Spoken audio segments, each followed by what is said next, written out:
early. Miss the sunrise, man. Oh, morning. Miss the sunrise. It's, yeah, man. Vibration is that I got up, but I was on the phone, but the sun was just peeping over. Now it's bright. Look, oh, look at it. Morning.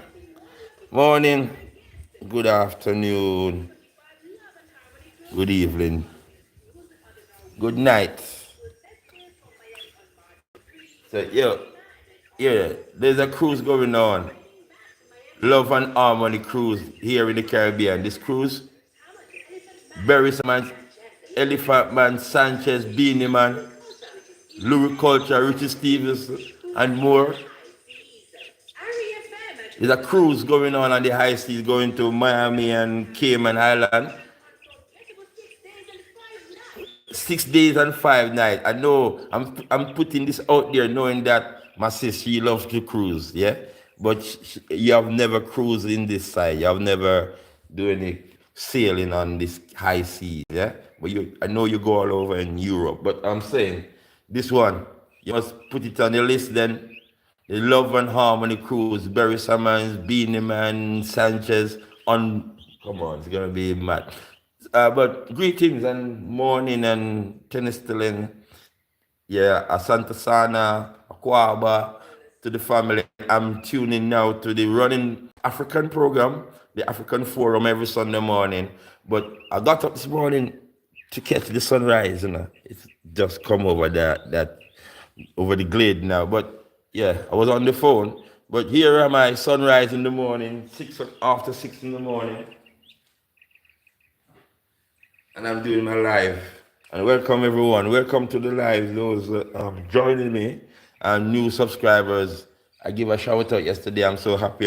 And each time I see new subscribers, I welcome you to the channel. That is it. KM Jamaica TV welcomes you. I'm listening this morning, Sunday morning. On Sundays I listen to the African Forum, Running African. Yesterday I invite once to the vibration. I was listening on the radio. It's the same station, IRA FM. The dial band not changed. So I'm listening to the African Forum, Running Africa with Kabu. Yeah. So we listen to African music in this program. We play African music, yeah. African music, even when we can't understand or translate the words, but we listen to African music and we discuss. It's the African Forum. We discuss issues within the Pan-African community. Yeah, man. Welcome and I grace you this morning. Good tidings, Welcome to my live. Welcome to the live. Thanks for joining me. I got up saying, oh, let me catch the sunrise.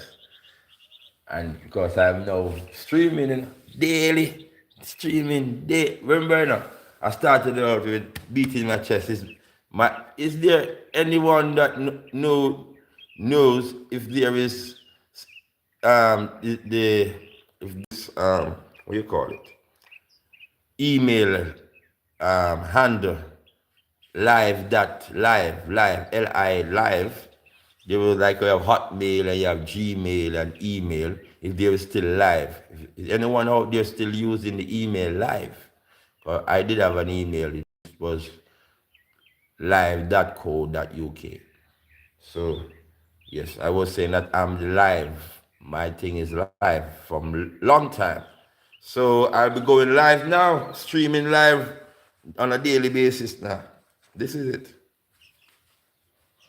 But this morning I'm listening to the program and I will share some of the program, yeah? Because I have to be careful or don't get copyright. So it's the African program. Every morning I listen to this program here. Rarely I miss it. Rarely I would miss the program. 7.9 on the internet at irefm.net, on your mobile apps,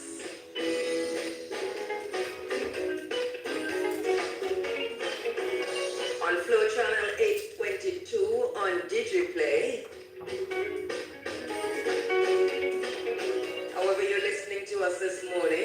Thank you so much. Thank you so much. It is appointment radio, we know. We know. Thank you for choosing IRA FM. Thank you, Asante Sana, for making it the Africa Forum. You see? Asante Sana. And so that is it.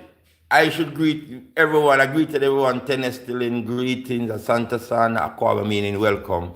The African greetings. Welcome to my live and sunrise. It's 22 minutes after 6 in the morning. Yep. Welcome. And when you come to the live, you know, yeah. Hello. Hi. Greetings, sister. Let me just do it properly. Start from community moderation and and the participation on the live chat. Let me. Yep. That is no. That's off. Yep. That's on. How is it? Beautiful morning. Beautiful day. How is your day so far? If you are in your afternoon, is your afternoon going well? Did your morning went well?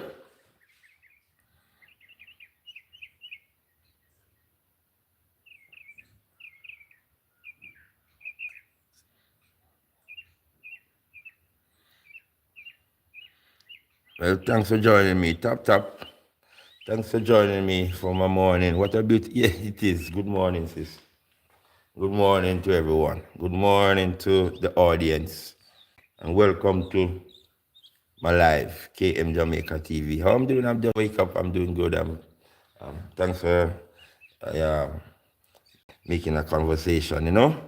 Yeah, just woke up and, you know, if you don't know, sis, when I wake up in the sun on a Sunday morning, first thing I get for is the radio for 6 o'clock.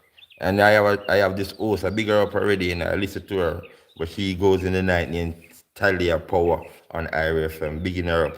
But the first thing I do is listen to my Running African, the program name Running African. It's the African Forum every Sunday morning. So welcome ones to join in, but tap up the live, yeah? Even for me to share this information. I concur. I've never heard anything like that.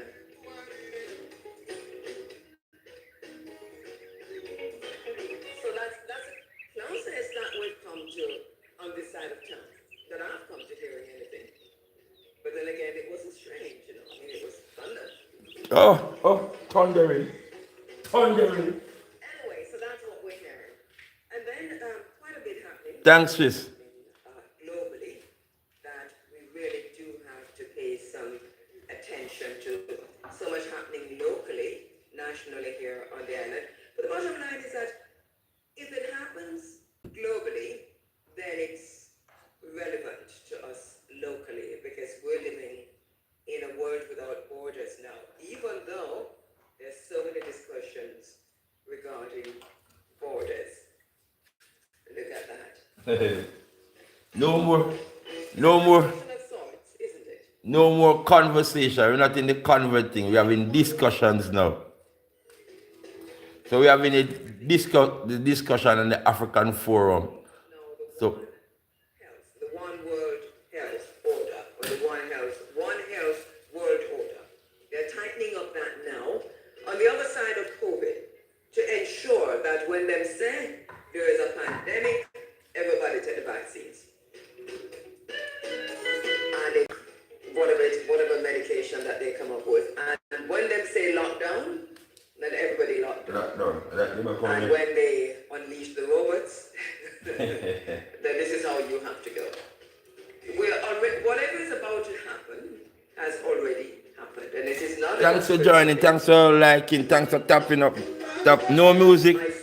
Oh yeah, is it true? The talking is okay, yeah, but the music. That's why I say I have to be listening. But no music, and the music here in the background is an African music, you know. Okay, oh, no music on the radio. Turn it. Oh yeah, sister, turn on the music. No music on the radio.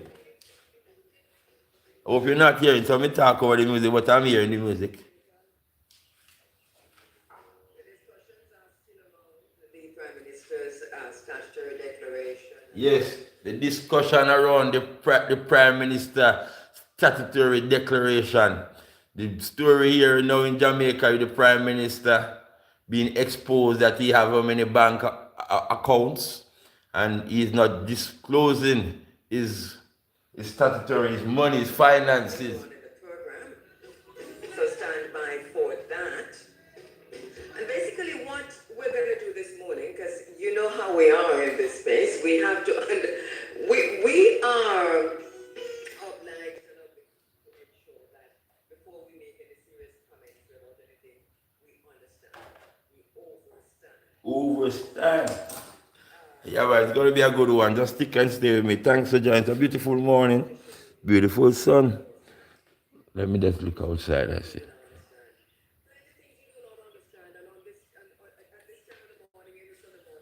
We do not pretend to be bright. What we don't understand, we don't understand until we understand it. It is what it is. We're not ashamed to say, no, I didn't get that. No, I do not understand. Yeah. The aim of this space is to ensure that we are more than just readers and consumers of data. Our aim is to ensure that we're diving deep. We're deep thinkers, you know. And before we can go deep, we have to overstand. Them say a little learning is a dangerous thing. True. Drink deep but taste not the Parian spring. Very shallow draught intoxicates the mind, but drinking largely sobers us again. Drinking largely sobers us again. Shallow draught intoxicates the mind. A lot of people quote that poem, right? By just saying, a little learning is a dangerous thing, and I know Alexander Pope would say, A little learning is a dangerous thing. that's not exactly what I meant. I didn't mean that a little learning is a dangerous thing by itself. Hey, listen. I mean that if you just read on the service and run with it, you're No music on the radio. Is it what are true? What are true? What sister? What is it all true? With the Prime Minister's story, same have how many 23 or 28 bank account, and above all persons is he have joint account with his mother, father, even a woman from his constituency, and they have him under investigation. You know, there's some rumors going around one time that they say there's a bomb threat at his house and police was there and all kind of thing. He's trying to delude, avoid and disclosing his wealth, how he got his wealth and all the money that he have. He have companies. The Prime Minister have companies with his colleagues, money transferring from his account to his own company. It's true. The story that they're saying he's under investigation about his statutory declaration is true. listen to this program. Some people record it. Some people are live.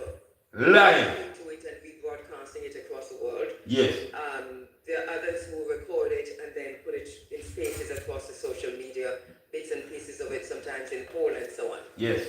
That's not me, right? I'm not behind any of that. But I know they're out there. I'm So going what I want live. to say is please do not misrepresent the program when you're doing that. Yes, come Do on. not misrepresent the program. I know that I'm getting calls from persons who are saying that there is a headline there that suggests that I said the Prime Minister lied. Now, I've said that many times in this space. You hear now? I haven't said it in regard to the Integrity Commission report. That was said by Mr. Wilfred Rattigan, attorney at law, who was my guest last week. I want you to go and listen closely to everything that I've said about the Integrity Commission investigation and the report. It's very important. Do not misrepresent anything that I say out there. At the end of the day, let us try and be as truthful as possible. Yes. Never mind that So is it true when you were saying Kabu say that it doesn't bother me, but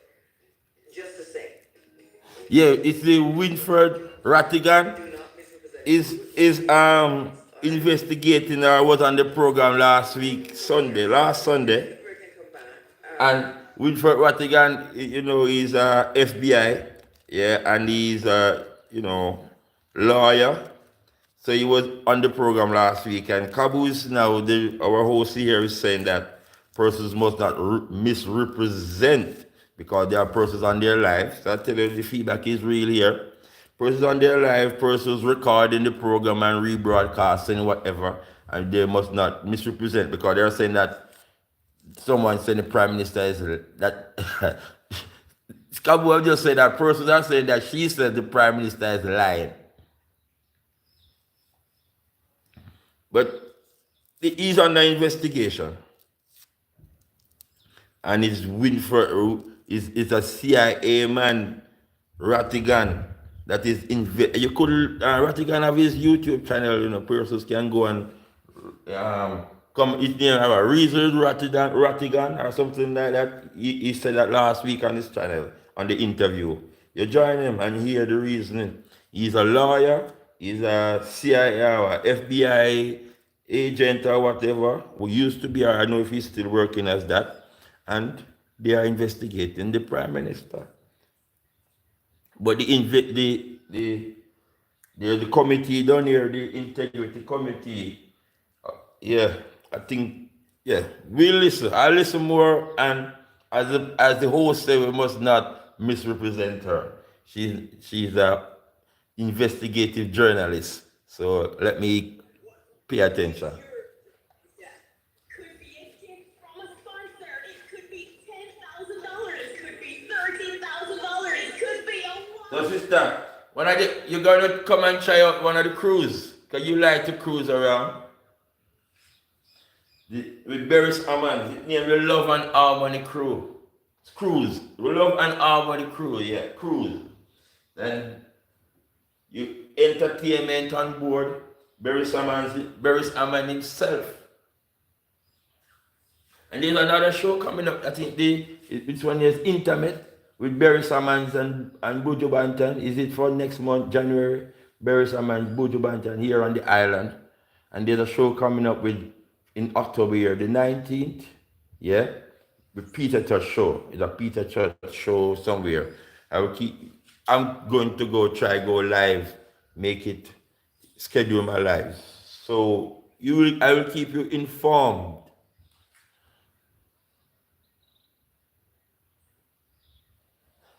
Yeah, Sanchez, Beres Hammond, Elephant Man, even Cape Town is on a beanie man on the cruise. You're rocking and rolling with the artists and sailing 6 days and 5 nights. You know you love Beres Hammond. Yeah, man. I know the boss love Beres Hammond. Everybody love Beres Hammond. Sanchez, Amazing Grace, you'll always be my song. Oh, they're sailing where? Miami. Sailing from Miami to the Cayman, back to Ocho and back to Miami. So you'll have to be on this side, to go on these cruises. And they have a next one with Bob Marley boys, that is the Jam Rock Cruise. The Jam Rock Cruise, the next entertaining cruise. You go Jam Rock Crew. But the Love and Harmony, Beres Hammond, yeah, man. Every year. What happened to Charlie B? Charlie B, my birthday. Now you call me. It's a new number. The number that they gave Charlie B. Are you seeing him? I will have to go and look for him on Facebook. Because Charlie B, I think Vibes, is it Vibes? It used to be the Vibes FM. One crew, there's a crew that always comes from England to Ochi. They do this trip every year, come to Ochi. So with Charlie B, so when he comes to Jamaica, he's gonna call me. So I'm asking if the number you gave to him, if it is my latest number.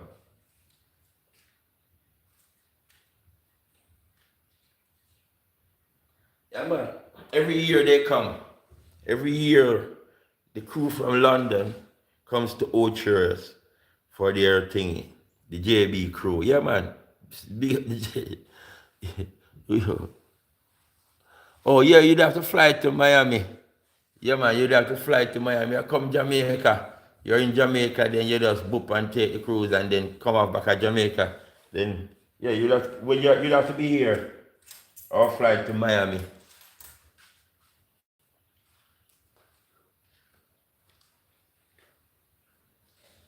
So just thank you, sister, for sticking and stay with me and helping me with the interaction. That is it. Because I want when the family come in and they talking to me like I can read and yeah, respond.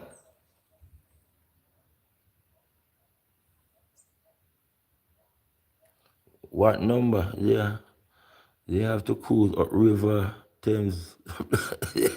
Oh, they were cruise. They having a cruise up River. Yeah. Yeah, man. And show them the history there. You have a lot of history along that River Thames, because all those the Black History cruise up the River Thames, that is interesting. You could go on that one. You could go on that one. I don't know if you have the time or how much you're into the whole. Yeah, man. Um, Along that Thames, you have even when you get to Tower Bridge and along that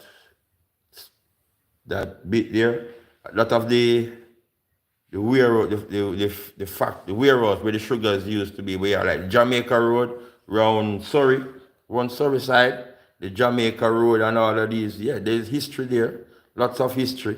Even in Deptford, there's a lot of history because Deptford was where we used to have the berth, the ship where they used to have the dry dock, where they repair the ships and all that. And a lot of African black people, we used to work there in Deptford in the ship in this dry dock. Yeah.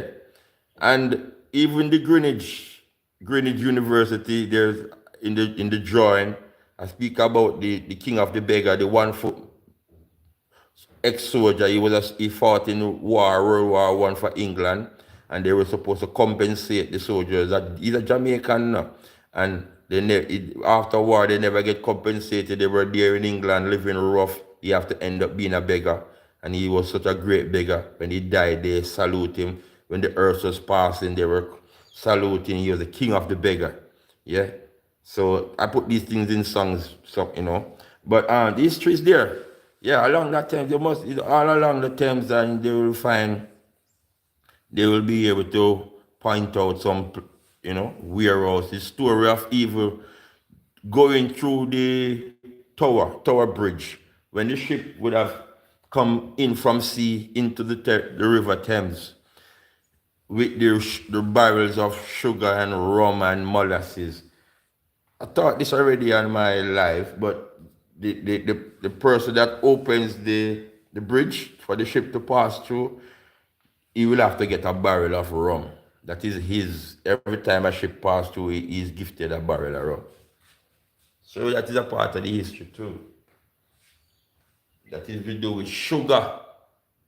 Anyhow, back into my program. Let me see what's going on.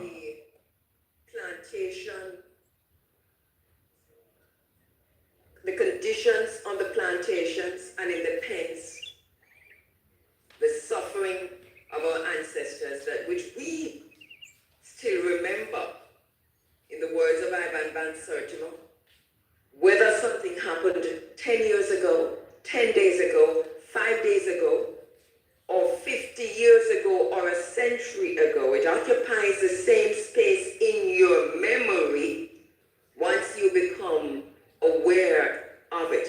We feel the pain of our ancestors. We embody the struggle and the triumph of our ancestors. And so July 31 into August 1 was a culmination of years, centuries, hundreds of years, some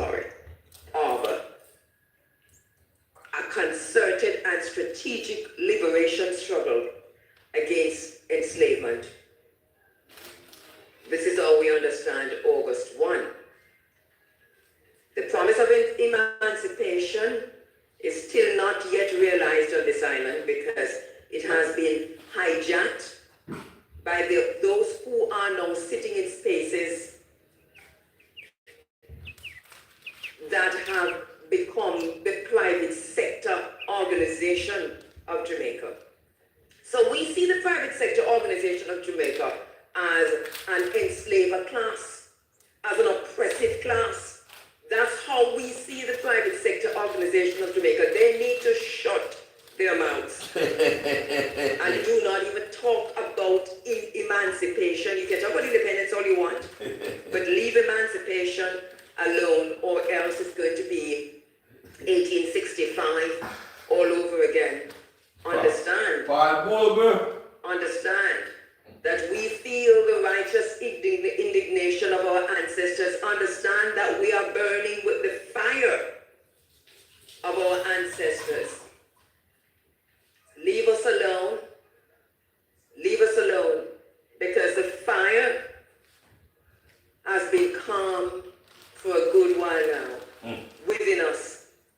And so we don't want those who represent the enslaver class of this island talking about out of many one. We have not dealt with that yet. You're in a bubble. You're listening to yourselves. You're tuning into yourselves. You do not know what's happening with the people of Jamaica. If you think you can speak on behalf of the people of Jamaica because you can employ the people of Jamaica, we will walk away from these employment spaces for our own liberation. Do not even begin to think that you, as the descendants of the enslavers, can come talk to us about what to do and what not to do around Emancipation Day. We fought for this like crazy, you know? In just a little while, I have an interview coming up. But I'm going to be speaking later with Professor Vereen Shepherd about this latest call or proposal, suggestion from the private sector organization of Jamaica. Listen to the African Forum and every morning, Sunday morning. To something called emancipation. We reject that word in this space. I know it's a word that is being used widespread across Jamaica. And we notice how it has crept into advertising, into sales and marketing and advertising. We know that. We have made note of that. In this space, I have warned of the danger of that word. The minute that word was introduced into the spaces, I told you that this was going to be to our own detriment. We knew when we heard that word that it was going to be to our own detriment. We have to reject the word emancipation wholesalely. We have to reject it as African people on the island. We have no choice. Hang on for me. Yeah, man. Listen to the African Forum running African every Sunday morning, yeah? Religiously. We listen to the program on the IRFM. So you could tune in www.irafm.net. Alright. So let me there's some reporting out there, you know, very good reporting too. Over time, there is an article, for example, that was published in the Jamaica Observer, written by Louis Moiston, July 22, 2021. And let me see if I can read a part of it, where it says, the headline is, Why Honor and Celebrate August 1? That's July 22, 2021. And before I read Louis Moiston's article, just to quickly say that I mentioned earlier that the struggle and the fight for August 1 to be named a national holiday on this island, that the documented, if you Google this and you try to find information, you have to go do a really, really deep dive to find information information that points to the involvement of the people of Jamaica in terms of a struggle for this day to be recognized as a national holiday. Okay. One such person was Sister Minnie Ann Phillips. So that day is Emancipation Day. So I was in where? Last Tuesday I was in Emancipation Park in Kingston. So the day Emancipation Day, as emancipation has to do with the emancipation of slavery, is August 1st. So she's now speaking about emancipation. And the descendant of slave drivers, slave masters, they can't be here, which are the private sectors. These are the persons that are here dictating how we celebrate celebrate emancipation. How we celebrate the Emancipation Day. Because private sectors, they are the one who probably sponsor some events and all these things. So they are dictating or even taking the leadership role. So we are now saying, our host is saying that no, they don't have no talk when it comes to emancipation. The descendants of enslavers should not be in the seat to tell us how to celebrate emancipation here in Jamaica. So emancipation, that is the statue of the two naked persons there in male and female in New Kingston. That's the Emancipation Park. But Emancipation Day is August 1st, celebrate here on this island. And we, the Africa of IRFM will literally shock you, because we have a man of Chinese and African descent who was in his phenotype and his presentation more Chinese than African, but who embraced his African identity. And he's Mu Young, by the way, Carl Mu Young. That's to tell you where we're coming from. Yeah. So he chose August 1, 1990 as the soft launch, as a day that would go down in history 34 years after, as a launch, the day that IRFM came into being. That is because he wanted to use this very same Emancipation Day. And out of that thinking, out of that idea, came all the other African-centered and Jamaican-centered, the masses of the Jamaican people, programming that we saw coming out of IRFM, including, of course, our celebration of Mortimer Marcus Messiah Garvey, but in particular, our celebration of the Civil Heritage Trust, the Jubilee, the July 31 Heritage Trust guys, celebration at thanks Civil Great House. Sticking and staying Also to say that with I. London pretty at night. celebration at Civil Great House. Black event, black tie event. Yes, okay, that is. Watch your video, you will see all London. Oh yeah, man. Yeah, me at London pretty at night. I see some of them. Oh, I need to go get some things to cook, I need to go out and get, but boy. So that Emancipation Day, you Nettleford, and you'll see PJ Patterson. Yes, they did the work, and they were responding to a large extent, which Mr. Patterson needs to say. They were responding to the lobby groups on the island, the Pan-African and Rastafari lobby groups on the island, who insisted over years and years and years that this happened.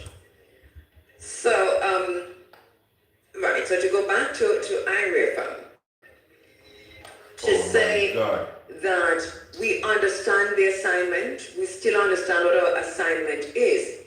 So every time over the years, this is not the first time that the private sector organization has come after independence, has come for Independence Day.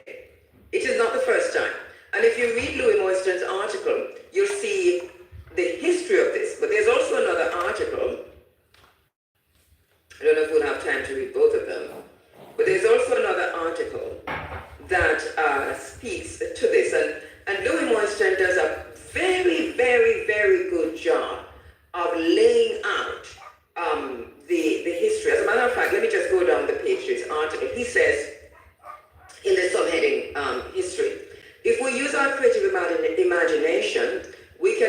imagine how it must have felt to be free after midnight in Jamaica on July 31 to the dawning of August 1, 1838. Let Emancipation Day become the platform for discussions on the transformation of Jamaican politics. We will not be alone. People all over the world are looking deeper into their history to come up with alternatives to the societies created by slavery, conquest, colonization, and the plantation society, the old world.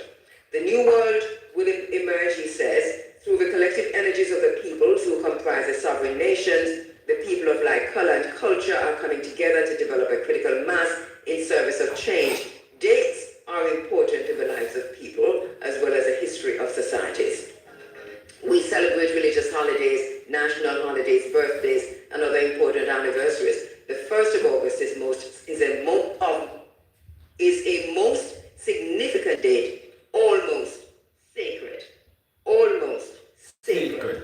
And we agree with Louis Moiston that this date, and take out almost, and say this date for us is sacred. Sacred. And he says today we need history more than ever to lead the way. As a people, we can all express the wish that successive Jamaican governments had made better use of history in decision making. Let us make a small step. He's arguing for Emancipation Day celebrations. Let us continue to give recognition to an occasion that will be a point of activation and a force to galvanize the collective energies of our people towards a more meaningful future. August 1, make it our day. And this he wrote in support of making August 1 a national holiday. But he goes through to talk about how Emancipation Day was celebrated before, and that at 1962, there were discussions around Emancipation Day, and point out the extent to which Emancipation Day took precedence, and Emancipation Day was pushed to the side with this whole thing of out of many one people and so on, and what that meant. He talked about one leading political scholar arguing that the ideology of multiculturalism should therefore be seen as an attempt to neutralize the hostility of the black masses towards a situation in which whites and other racial minorities dominate for the local economy. There's also, he said, the view that the design of the flag reflects, all right, let me go back to emancipation, because, and if you go to the very beginning of the article, written by Louis Moiston, he says, there is still fear surrounding the idea of a real black majority in Jamaican politics. It was this fear that inspired the abandonment of the August 1 holiday in 1962. Emancipation Day is sacred and should not be left to the whims and fancies of politicians. And I'd like to add to the whims and fancies of the private sector organization of Jamaica, of the representatives of enslavers, the descendants of the enslavers on the island. And he continued, Emancipation Day must be organized as a point of activation for the reassessment of our politics in terms of race as a neglected force, and it ought to become a central feature in national politics, especially in the present discussions on constitutional change. It sounds like this was written just yesterday, but it was written July 22, 2021. Wow. Louis Moiston. Yes, so I'm having... Find it and read it. Why honor and celebrate August 1? This is what I'm having. A better cup.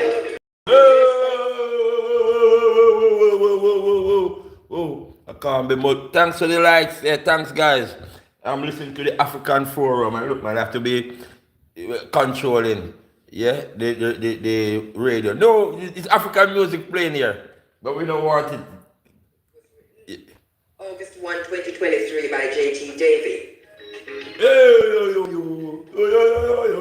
Come on. And P.J. Patterson. It omits the struggle, the activism, and the lobby from the Pan-African groups and IREFM and from the Rastafari community. This was no ordinary lobby. And we But in any case, here we are. So it is also a very good article, barring the glaring omissions. It's a pretty good article. And it talks about, it gives more details actually about the discussions around getting rid of Emancipation Day, the inclusion, those who were having that discussion, the fact that it happened, and then also the struggle for it to be reinstated as a national holiday. It is a struggle, it's a real struggle. It is also an existential crisis. It impinges on our memory. You see, memory is so important, and one of these days I'm going to be focusing on Ngugo wa Thiong'o, who talks about how important memory is in even this process of decolonization, of freeing ourselves from oppression. That which we forget, we will always be fighting for. We've forgotten that we won this war, and they want us to forget. The private sector organization of Jamaica will not touch a Jewish holiday. No. The private sector organization of Jamaica will not touch Christmas or any holiday in But they Easter, were going to touch or any of those African religious holidays. Kaboom, But the people. private sector organization is coming at Independence Day with everything that it's got. With everything that it's got. And I'm not talking about the minions who are at the who fronted, the people we see fronting the private sector organization of Jamaica. A lot of them look like us. I'm not talking about them. No, the private sector organization of Jamaica is like global media. The people who front global media are not the people with the power in terms of how global media operates. So you don't see Rupert Murdoch and his children at Fox TV every day, or Sky News, or at Page 6, or TMZ, or the numerous media that Rupert Murdoch owns. No, you don't see that. But Rupert Murdoch, who is ultra conservative. Before I forget, he's speaking about the private sectors want to dictate how we, because they are the ones sponsoring and funding emancipation, which is an African holiday year, Emancipation Day, the 1st of August, yeah? And before I forget, on my video going to the waterfront, there is this Caucasian man driving in the video. They were caught in the video. And these are the Caucasian people in Jamaica, who are the private sectors. Caboose now said that these persons are not the ones you see every day representing the companies or whatever, the private sectors. It's people like our own black-skinned people are the ones you see fronting these companies, yeah? And this is why this becomes a race war in Jamaica. This is a matter of race. This is a matter of oppression, of slavery, of enslavement, of plantation politics, of race. So it's a race war. This suggestion by the private sector organization of Jamaica is steeped in racial biases, racial prejudice, discrimination against black people. Discrimination against black people. But also say that the private sector, they wouldn't go on and change or try to stop or affect a Jewish holiday. Is that my brother? Welcome, my brother. One love. You want, yeah man, greetings. Hello, no ego is here to get, there you go, I get up this morning thinking about you, no ego. Yeah. Blessings, my brother. Blessings, brother Jacob. And no ego. I get up this morning. Jacob, I'm listening to a program here on the radio. It's called the Running African. Running African. Just have me running there in the background. I'm the Running African here. And it's the African Forum where we discuss issues within the Pan-African community. Little or no regard for for the competence of students to be truly transformative agents. And we're talking about a progressive society. So, you know, welcome to the live, man, and thanks for the thumbs up. And that is it. When you come to the live, Two non-convergent concepts. And they are separated by 124 years. African music in the background, I hope it doesn't come out clear. I hope the voicing comes over the music. We're not joking about this around here, you know. My sister soon stop the music and go into some interviews. So this program is from 6 to 10. Every Sunday morning I will sit around, even if I have work to do. It's like the school, it's a classroom. A lot of persons all over on the World Wide Web tune in to the program. For your African, Pan-African, we have interviews from persons in South Africa, all over in Africa. So tune in to the African the present generation. You see forum. What's happening in South Africa? Have you seen what's happening in South Africa and what has happened in South Africa? South Africa allowed itself through this Truth and Reconciliation Commission to merge the liberation. Yes, my brother. No worries, man. African princess in the house. Oh, African princess, most welcome. African daughter. You miss her. She was here. Oh, sister. You know, say African daughter. Thanks, African daughter, for coming. I'm here listening to the program and having a bit of coffee and have to control the radio. And African daughter. I tell you, Jacob. In South Africa, a black woman who last month is South African and Nigerian, South African mother, Nigerian father. Beautiful black woman who was chosen, who won the Miss South Africa to represent Miss South Africa in the Miss Universe contest. That she was bullied out of that contest. I mean, bullied by black and white South Africans. That she was not representative of South Africa because her father was Nigerian. And that bullying went on for weeks and weeks and weeks. It's all South Africa spoke about. They were so angry, they were ready to tear that girl from limb to limb. I'm talking about black South Africans and white South Africans. Black South Africans did this because they forgot and because they did not know. They do not know because South Africa, through the Truth and Reconciliation Commission, merged the liberation struggle with the independence, the game of so-called independence. It's a game, yes. You know, when these... So they gradually whitewashed the struggle against apartheid out of the curriculum, out of the spaces, and lifted up and celebrated the independence and the release of Nelson Mandela from prison. And so the millennials and the Gen Zs and the Gen Alphas have no memory of apartheid in South Africa. And so they don't know. They don't know. Yeah, so my African daughter, I was saying that I miss you. Sorry about that. I am looking at the screen, controlling the radio, not in order to prevent. It's African music playing here. But yeah, man, I'm here, man, defending my African daughter, man. Don't make them bully the African daughters. And you see, the bully takes place because what? In South Africa, when she got the Miss South Africa.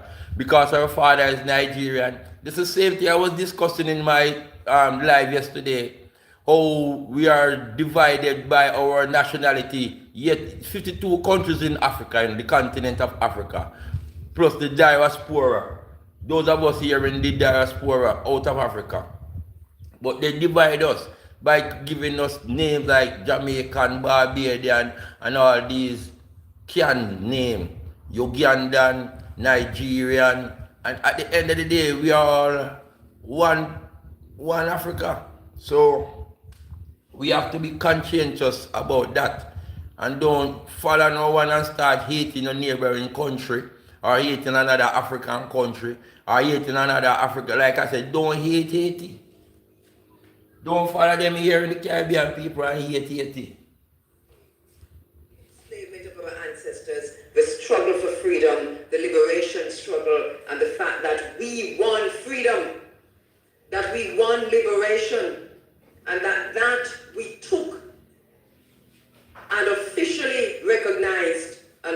1, 1838.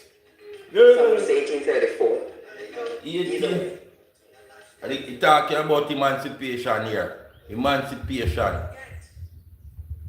Lest we forget, we reject the word emancipation. We trample that. And whatever sage you can burn and whatever fire you can burn and whatever oils you can throw, whatever we need to do in the African way, we're going to have to do like Bookman and them did at Boy Cayman to this word independence that they have thrown, emancipendence that they have thrown at us. We trample that. It has become. We trample emancipendent. That's a slang, a word they want to put into our psyche. But emancipendent, we're not celebrating no independence. We're celebrating emancipation. And even I don't really into the emancipation because that was given to us by the British. I'm into African liberation.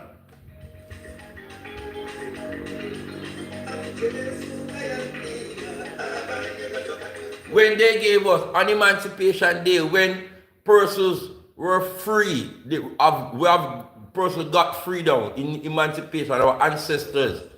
There's a group up in the east, somewhere in Portland, they were free. They never knew that they were free. They never knew that they got independence until way after, because they were hiding somewhere in some bush.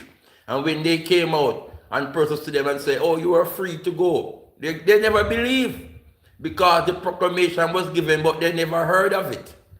That was given to us. Over 225 years of struggle and resistance and rebellion and war by our ancestors who were enslaved. And they did this to liberate themselves from the shackles of slavery. The children of the enslavers want to remove that day from our consciousness and from our memory. We say not on our watch. No. Not again. Not again. Thank you guys for helping me with my watch hour. Not on our watch will we sit here on the island and make any decision. Because anyone make a wrong choice, it can be a burden for himself and the future generation. And we are making way, paving the way, the path of the master for the children. Not for ourselves alone here now. We want to liberate, yes, but we have to make sure we put in place the liberation process for the children. Look at my little granddaughter. I have a little grandson. I got a grandson. I heard my mom say, oh, my grandson is so, they say, handsome, good looking. I can't wait to see my grandson photo. I haven't seen him as yet. My grandson. So my grandson now, I have to make sure that he come and get things free up. I have to free up the way for him. Colonizer and the colonized to be allowed certain degree of autonomy in the affairs of the state. Usually we see this guided by some kind of constitution, but that constitution provided also by the colonizer.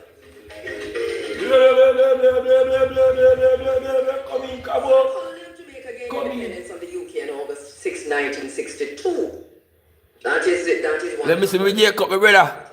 Sunny Jamaica. Look like sunny morning. Oh, yes, Sunday morning. Look like a Sunday morning. Yes, because that's sunny Sunday morning here. Sunny Sunday morning here. Listen, after me leave this now, I don't know if anyone going to invite me for dinner, or I have to go out and I promise to cut up some fruits and vegetables. But I live here in the desert, I have to cross way or go through the desert to get out into civilization. See how it goes, yeah? But I want to go outside and do my gardening also. But I have to stick to the program, stick and stay with the program. The psyche of the public, the inherent individual significance of each event is lost, and the resultant is what we're seeing here. Careless, misconfiguration, misconstruction, and we see how it becomes interred in frivolity and jest and running up and down half naked and drinking every single wine and liquor and every beer that the private sector has, and the beaches that they have captured are opened for the reveling or the revelry that comes with what they are proposing. Do you understand that in the proposal they're talking about celebrating China?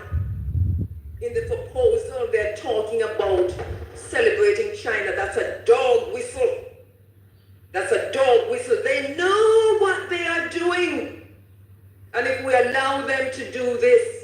So what the private sector is making a proposal towards our emancipation, so the next emancipation we hear in Jamaica, they want to make some proposal to how we celebrate it and involve Chinese in our emancipation celebration. As slaves. Kabu, as soon as you finish the music part, I will be more involved in the participation. I have to have my hand on the dial, on the volume dial. Generations. We must stand up with everything we have in our Gideon boots against what is being suggested here for our children and their children and for posterity. Remember, I tell you this, that if we make them win on this, we may as well walk ourselves to the gallows with the rope to hang ourselves. No, sir. Me not do that.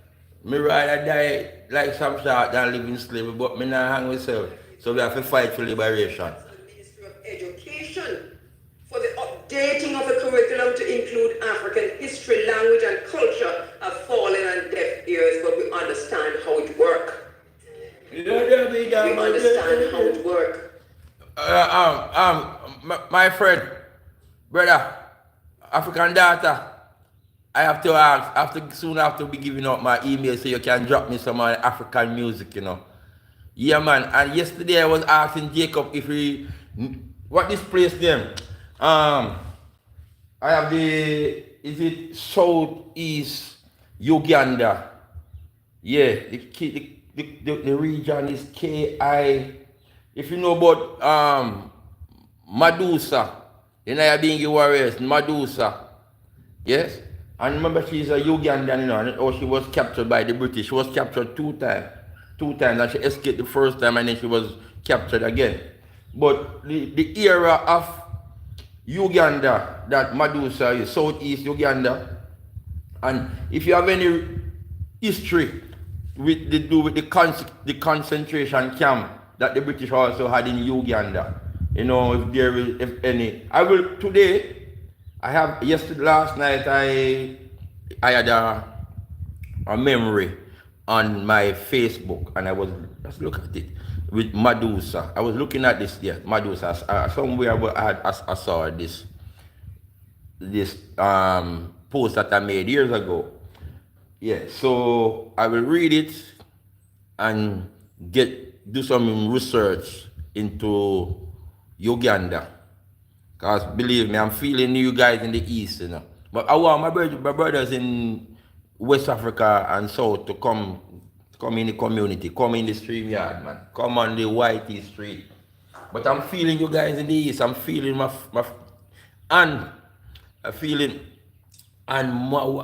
pronounce that name. And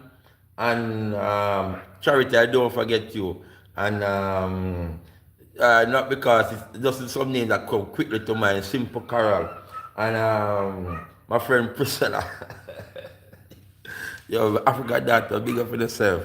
And everyone, African community, East Africa, I'm feeling you guys. Love the vibes. And even to catch the water, who was catching water from the well? Benefiting from today because you are descendants of the enslavers. Do not even try this. Take your hand off Emancipation Day.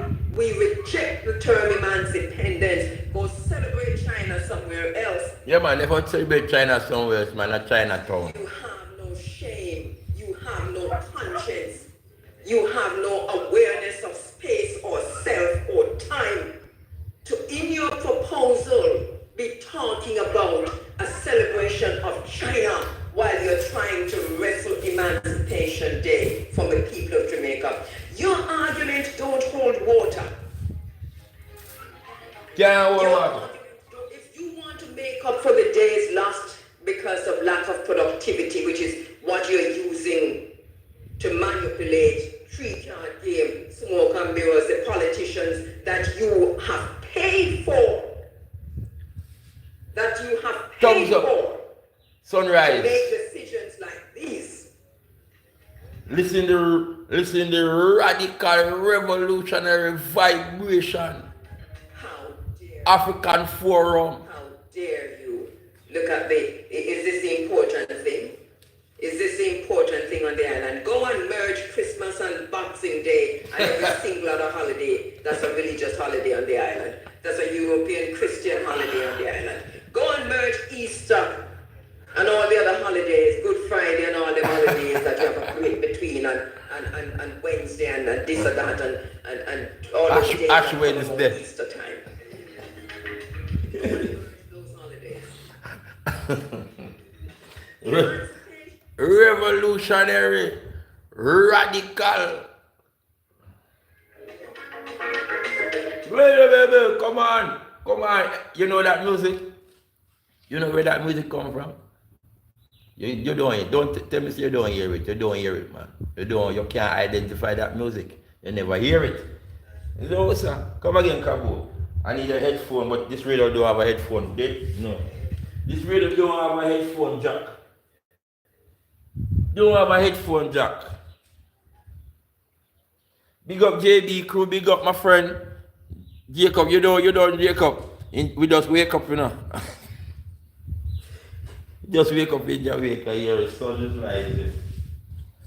Sun is rising. The sun, yeah man, when the sun reach where now? Like 3/4. No, when it reach a quarter, sorry, when the sun reach a quarter, after it rise and reach about a quarter in the skies, that is when you give reference to the sun, you know? And the private sector organization and watch. Because if you think that we don't have any political capital, then think again. If you move on this, we're taking it to the streets. If you move on this, we're taking it to the streets. Me know Kingston now, you know. If you move on this, we're taking it to the streets. So I say, shut it down. Me know Kingston now.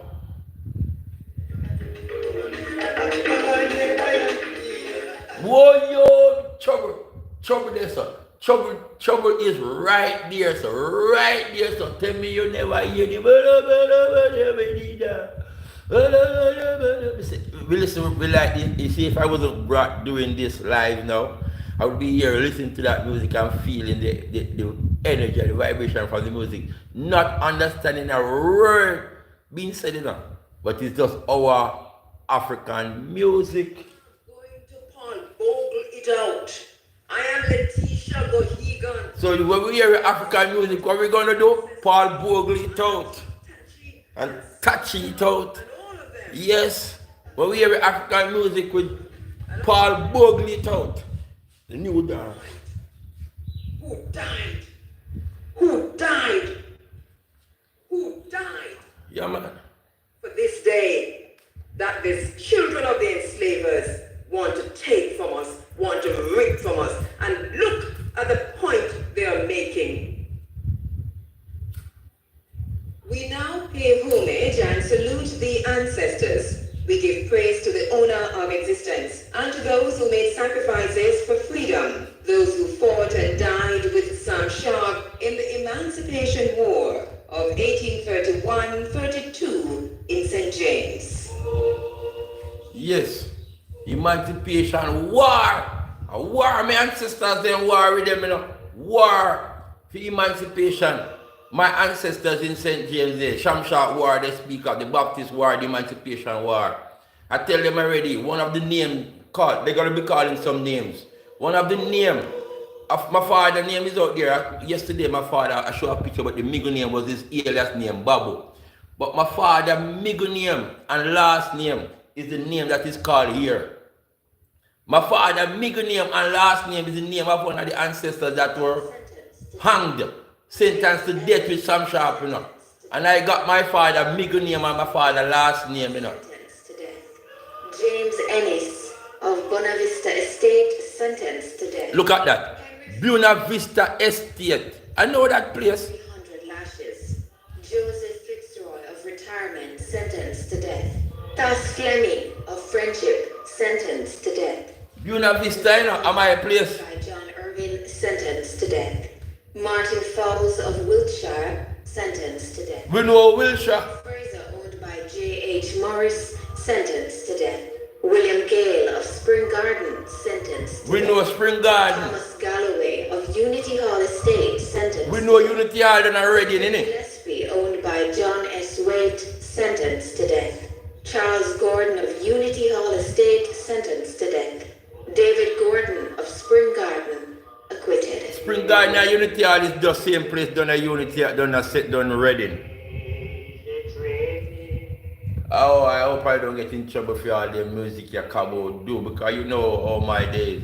Nobody knows the troubles I have. Oh my Lord. Oh no, the troubles I have. Oh my Lord. Hey, my Lord. Of Worcester, sentenced, executed. Thomas Dehaney of Williamsfield, sentenced to death, executed. Yo, we can't play because the music in the background.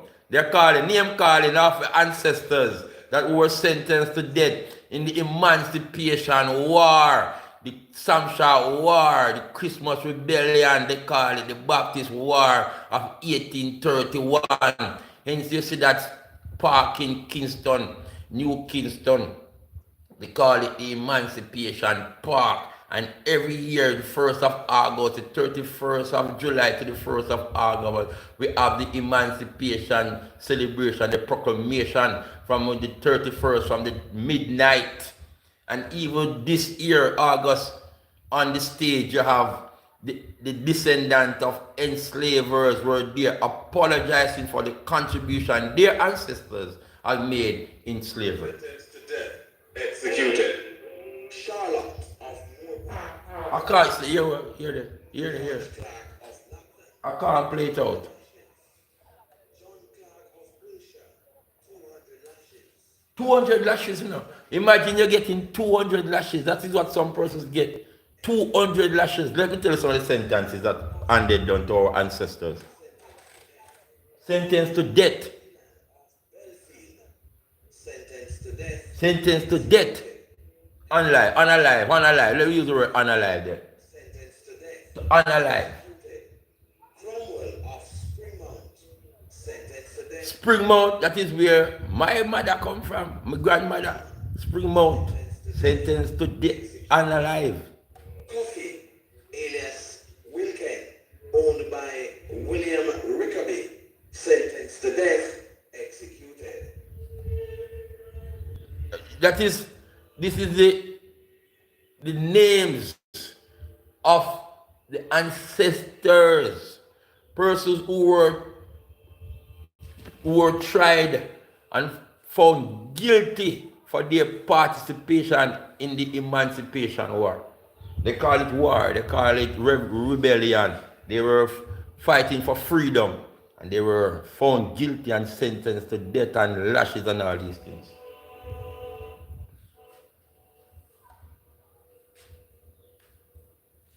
And I told you, they have my name there. Whenever I hear the name, my middle name and my surname, what they, Thomas Gordon, Worcester, death, executed. George Grant, retirement, death. no, unalive. Let me just you turn it on. Unalive. Moore Park, death, Is someone? executed. They executed Castle Wemmings, 500. 6 months in prison. Some person get 6 months in prison. Griffiths, Summerhill Penn, executed. 500. This wasn't Sam Sharp alone that was executed for the emancipation. Persons will know Sam Sharp is the leader of that, what you call it, the movements for liberation there, and it ended up into a rebellion. So Sam Sharp, they say, because he's the leader, his name is the renowned name, and he's our hero. But he have his followers and his devoted followers who fought alongside him. And my ancestor, my bloodline is one of those devoted followers. Rompton, George Hamilton. 100 lashes. Fireball. 100 lashes. I can bet they put him up by Pentop. Pentop, the prison up there, you're getting 100 lashes. Chester Castle. New Montpelier. New Montpelier is that was done. A studies was done on Montpelier and the same Roampton estate. Eliza Lawrence, owned by John H. Morrison, 50 lashes and 6 months in prison. 50 lashes and 50 lashes and 6 months in prison. You know. I talk about this all the time. Imagine you're getting 50 lashes to go in prison with that whip over your back. When you get that lashes that you put in the prison, then lucky say we don't hear that you get 50 more to come out, because there's a sentence where they give them 50 lashes to go in prison, and he would have spent his 6 months, and when he's coming back out now, you get 50 more lashes. Edward Lewis of Anchovy, death. Lewis of Anchovy, we know Anchovy, death. Unalive. That is chunk. Yeah, turn off this thing and you get me in that trouble here, man. You got persons like me, you know. Listen to me. They say I said yesterday, a noble failure can be more valuable than petty success. Persons like me, they will mark you hard. It's like doing an examination in history in class. And if you are an historian, if you understand history from our lens through African eye, and your lecturer, the teacher, want you to write it accordingly to how they taught us, yeah? And you go write it from your perspective, you know you're going to get failed for that though. Even if you're writing the true history, your true history, you know? If you don't write it how they have it in the curriculum and how they state it in their books, they're going to fail you. You can't write it in your understanding, your Afrocentric views if you're doing history in class. Even I, if I'm supposed to go into a classroom, I would have to write the colonial way. I couldn't go and write on the paper that Christopher Columbus never discovered Jamaica because he came here and there were persons there on the island when he came here and said that. You have failed me for that. I would have to write that Christopher came here and discovered Jamaica. That is Samuel Sharp Esquire. That is the leader. The car is called the music. Oh. Death executed. James Elias Williams. I don't even hear my name. God process me name my ancestors and jump out on me this morning. Every time I hear it, you know. 300 lashes, 6 months in prison. Thomas Stevenson, Jacob Graham, death executed. James Stewart, Kirkpatrick Hall, death.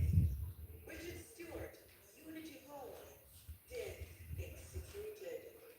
Michael Williams, alias Charles Strawn, estate of John Dunn, death. John Dunn.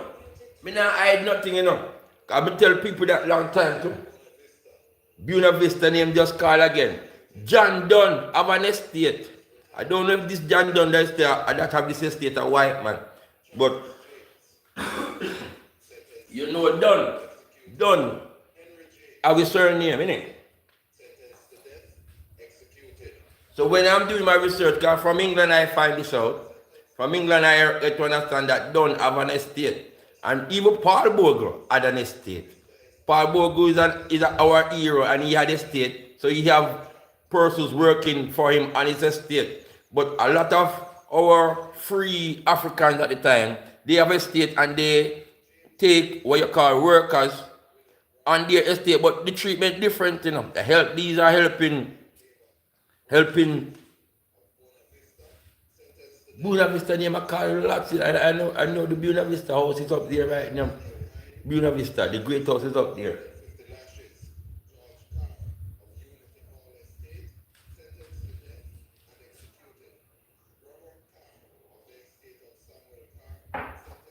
Black History Month here on the island, you know. And I should be, remember I tell you that my place is more slave yard than anything else. Because Buena Vista is my friend that live up there in the house, you know. Yeah, that building.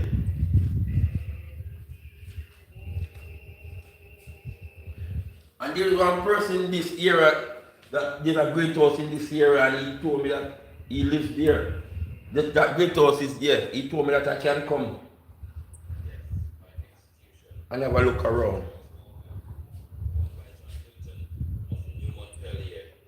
Death commuted to 200 lashes. George Wallace. Is the music in the background? Death executed. And they will put unalive. Because a lot 500, you know, 500. That is our black history. 500 along with Sam Sharp were executed.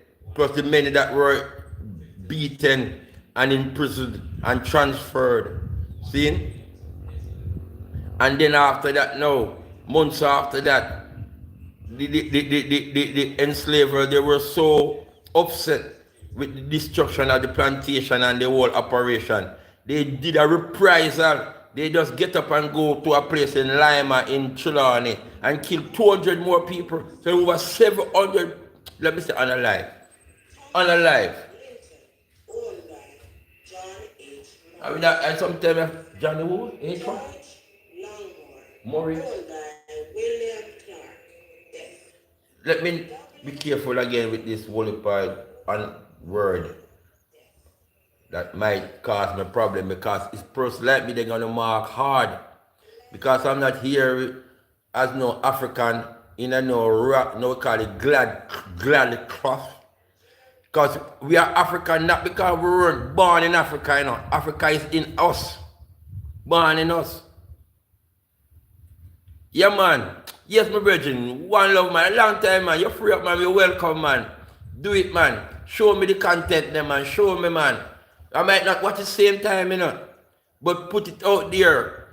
We deal with here in the West. We have in America and Jamaica. We have in Black history. Show us our history even before the civilization when they came. Show us what is there. Anything during the Mama warrior, anything in the village, any food, any culture, anything, even their own creativity, and I'm more strength to you, my bro. And to my brethren in Kenya also, you know, and to our people like some brethren same way from Africa in the Americas there. Now living in America. And bro, you will be, don't worry. When they come with them black passport, them a black we. But we are gonna get up, stand up and fight for the liberation. We are equal as Sam Sharp will say. We are one people, blood, one brother in terms of no one is no more than us. The Wazunga man is not more than I and I, African man. So we wipe that out now. And now we conscious in Africa now, where we are going no more inferiority complex. Yeah, man? We are kings and stand up and we rule with domain. See? Yeah, man, do your thing, bro. Do your thing. Love your man. Love my African brother. I love my people. I hear some people are come with us on little vibration about. You're not a man until we don't want to go into that, you know. Say till he's a Rasta man. George Miller of Roehampton, death. Run, where? What Kabu are doing with this morning? I want Kabu and start the one, the whole of the ancestors. Kabu, what's up? A lot of them come from round my area, you know. David Strong, owned by Mr. By Cabo. Did you say Miss Dunn there? 50 lashes. David Sims of Roehampton commuted to Cabo, you are trouble me this morning, no Cabo. As so much ancestors may have. If, of Old Montpelier, death. James Gordon Clark of Hampton, death. all them places that we know, you know. Hampton is next door, cross over Hampton over there, sir. Over Hampton. Hampton, death. You have Hampton, you have Roehampton. Moore Park, death. File of Kirkpatrick Hall, death. We don't know Kirkpatrick Hall. We don't know Kirkpatrick Hall. I don't know where they call, so I have to research that one. Instead, death. William Vernon, owned by James Vernon Esquire, death. Richard Walker, owned by John Hilton, death. So John Hilton and John Dunn need to research it, because I know the Hilton, they said they have some estate. Some small little estate, as some shop did have estate too, you know. And I have to research in John Hilton, if he was a black man. And John Dunn. Hilton is some persons that I know right now. My relative, my cousin, he's here now. William Plummer of Anchovy Bottom, sentenced to 100 lashes. Anchovy Bottom, you know. Porter of Welcome, sentenced to death. So the Hilton now, this man what I know is my relative, in-law, is Hilton. And we know he speak about probably the properties or the estate. He speak about he's an elderly man, you know. And then he speak about they have that holding, is probably his grandparents, his ancestors have had estate. And then I'll come and learn about Dunn have had estate also. Owned by R.T. Downer Esquire, death by execution. John Morris of Duck Express, death by execution. Property of Mrs. Mary Scarlett, 150 lashes. So even women have properties too, you know, Mrs. Because even in my community, as I said, the lady that the family, they were Jews. They said they were Jews. Person said the man said he was Jews, and the woman named Jews name to Julie, Miss Julie. And it was she, the property that I grew up, because they were my neighbors. I grew up seeing this white man and this white woman, Caucasian person. And because it's the husband, the man, even he died after the wife died before him. Everyone think that it was his property, the man's property. It wasn't the man's property, it was the wife's property. Yeah. Sentenced to death, but pardoned. Him lucky. One man from Rampton sentenced to death but pardon, and why them pardon him? Hope him just go straight upon some shop, make them pardon him, you know. San Bernard of GOC Ricketts, 300 lashes and 6 months in prison. Bina, Moore Park, 100 lashes.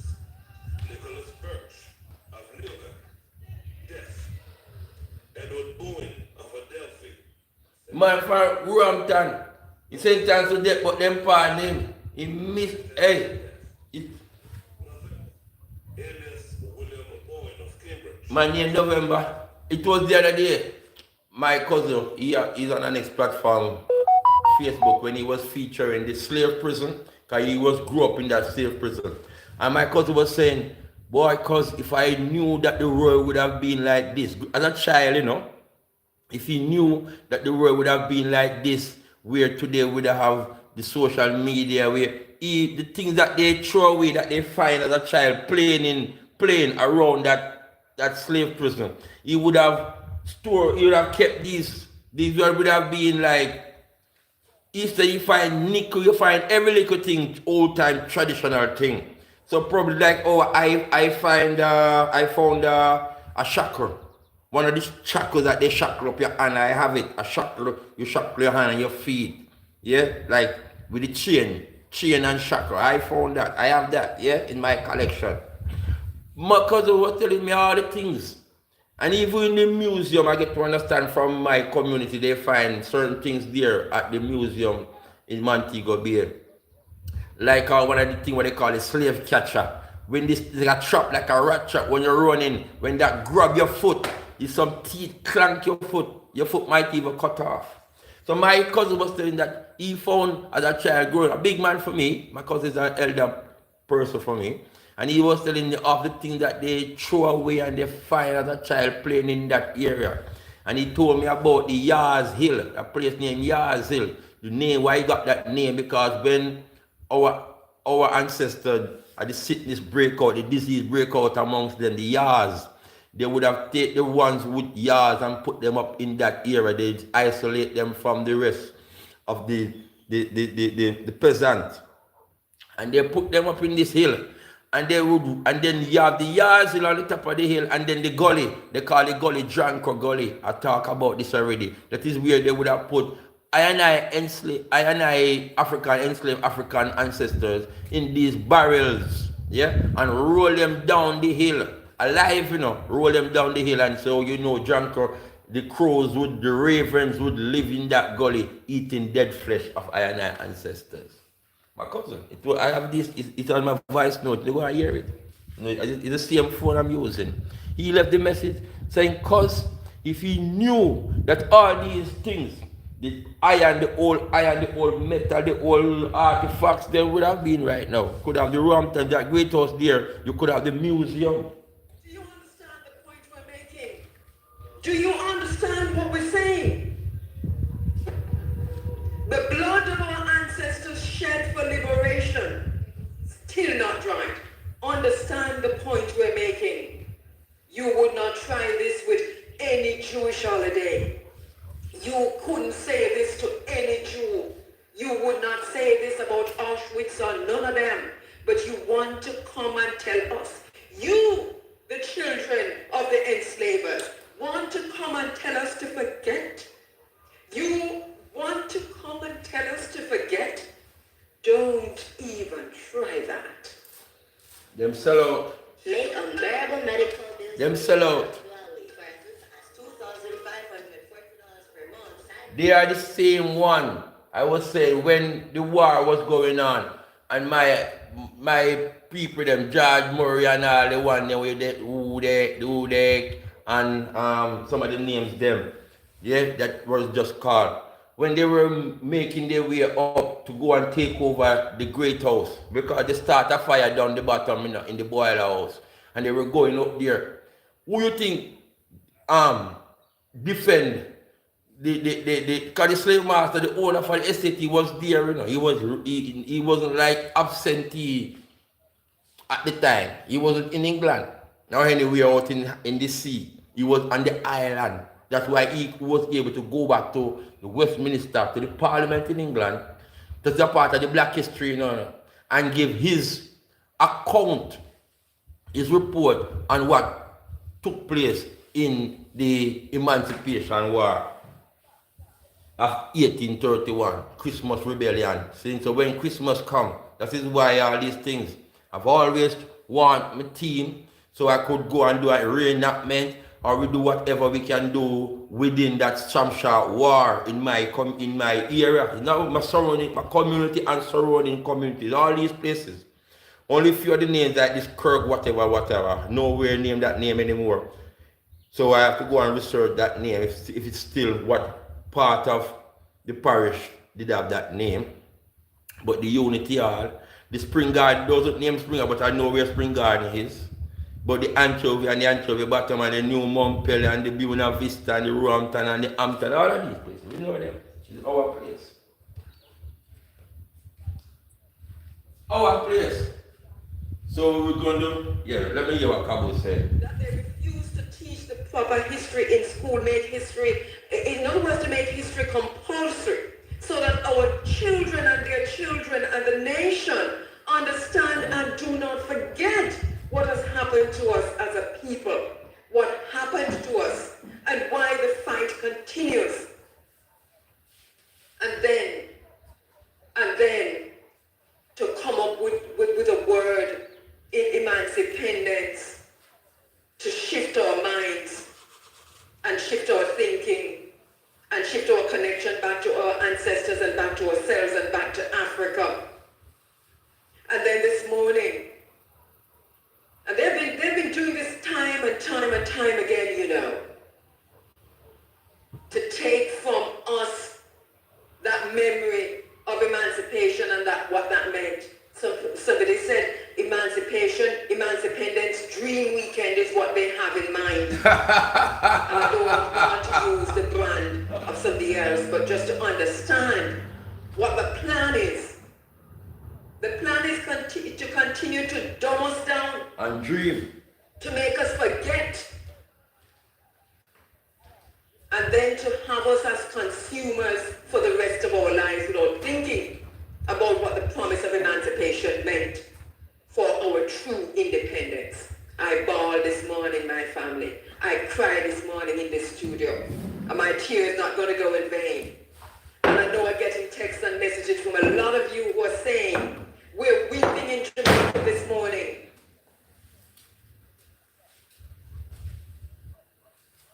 This space, this time, this moment is a moment when we will rise up like we've never risen up before. And it might seem to you, PSOJ, that it's a small matter. But understand that this is more serious to us than anything you can ever begin to think about. It is more serious to us Listen. than the Holocaust is to the Jews. Understand that. All right. Listen now. We not say no threat to no one, you know. But may I tell the black police and the black soldiers them, you know. Say, listen. You know, careful, you know. Careful in the repeat history, you know.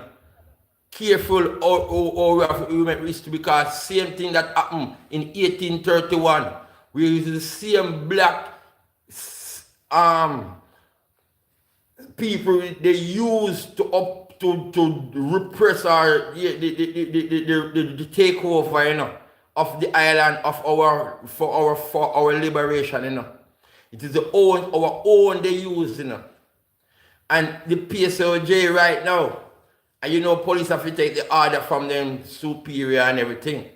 But if you know, have to say, listen, superior, we are going to join force with the people now, we are drop arms, you know. Because the superior, you will have to go and get him whatever, if he come do what his dirty works, then, or his whatever oppression of the people, them. You know. So when the PSOJ who control this, the police and the soldiers, them and give them pay and everything, when the people of Jamaica rise up against this madness that they want to impose on us, you know, my black police and my black soldier I stop talking to you guys now. I try to avoid certain things. I try to educate you guys, see, about the liberation struggles and how you are there, in other words, not there to secure and protect and reassure the people, but in that space, protecting the oppression and to protect those who are oppressing the people. So when are you is going to use your whatever and stand up for the people, justice. We talk about, let me give a kabu I say before we go talk. From what's unfolding around you. Academia recognizes a long time ago.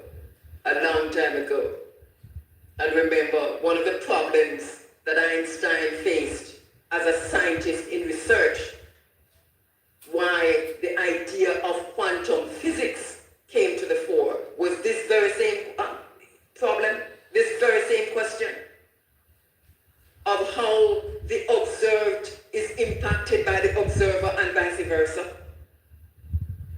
So we are very clear on our role as advocate journalists, activist journalists, radical journalists, because we understand that the times call for a different type of journalism. And the arrogance that some journalists and journalism and journalistic spaces are portraying is really to say, is really an escapist route to say, and I am now speaking to my own profession. There are some things we can't just report on. There are some things we have to take a stand on.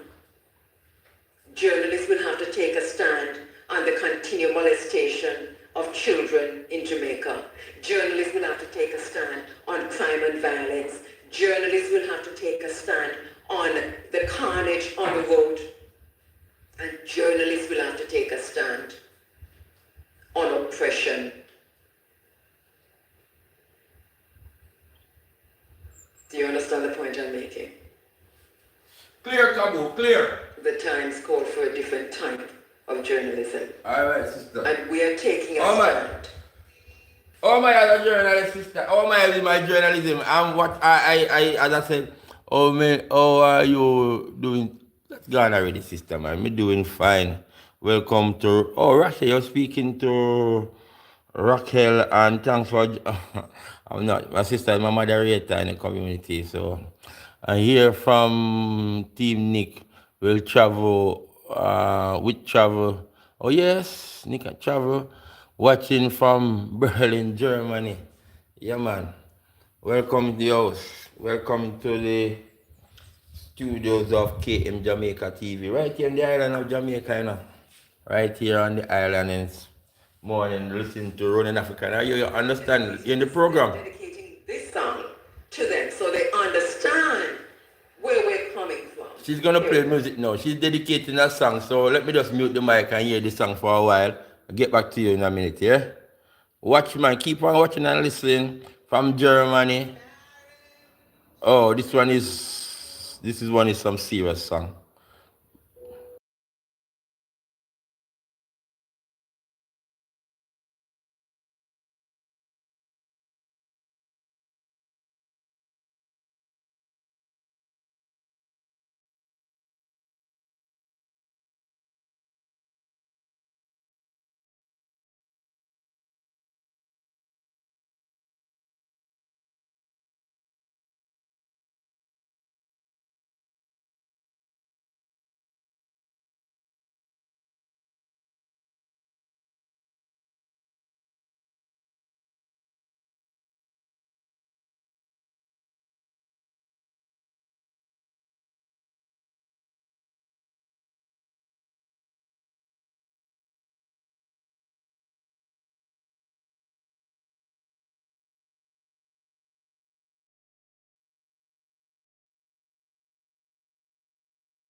I have in Berlin now. Berlin, I have my friend here in Berlin. Berlin, yes, my friend is in Berlin. She lives in Berlin. But then sometimes she travels to other part of Germany. Yeah, man, carry Berlin Wall. Sorry, Berlin Wall.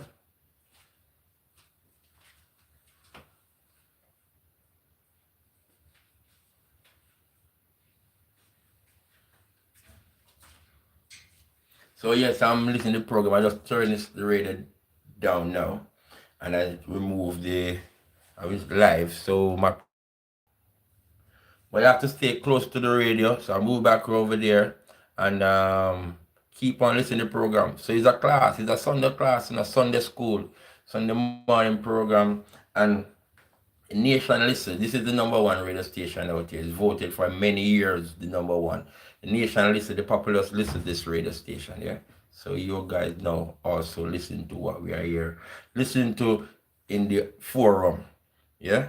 So welcome, man, and thanks for joining me, and YouTuber in Jamaica. Nick will travel. He's like, oh yeah, big up. So what? My sister is she's keeping me abreast of. Yeah. Watching from Berlin. Oh yeah, yes, my bro. So you're in Berlin and you're watching and you're in the program. Are you listening to on www while it's here running me on the live? It's a nice for you here because sometimes I have to mute the mic or whatever. But it's an interesting program. It's a buzzing thing going on here now. Kabu just let us know that the private sector of Jamaica, PSLJ, they are making a proposal towards Emancipation Day celebration, which is the African holiday here in Jamaica for when we were, emancipated. And yeah, now they want to make proposal that it should be celebrated in the way they're proposing. So we are objecting to that. Objecting. They don't tell us how to celebrate. Just like how they don't tell us who we are. We tell them who we are. They can't tell us that we are this or we are that. They don't speak for us. We speak for ourselves. Yeah. So, and the private sectors of Jamaica, these are descendants of the enslavers. Yeah.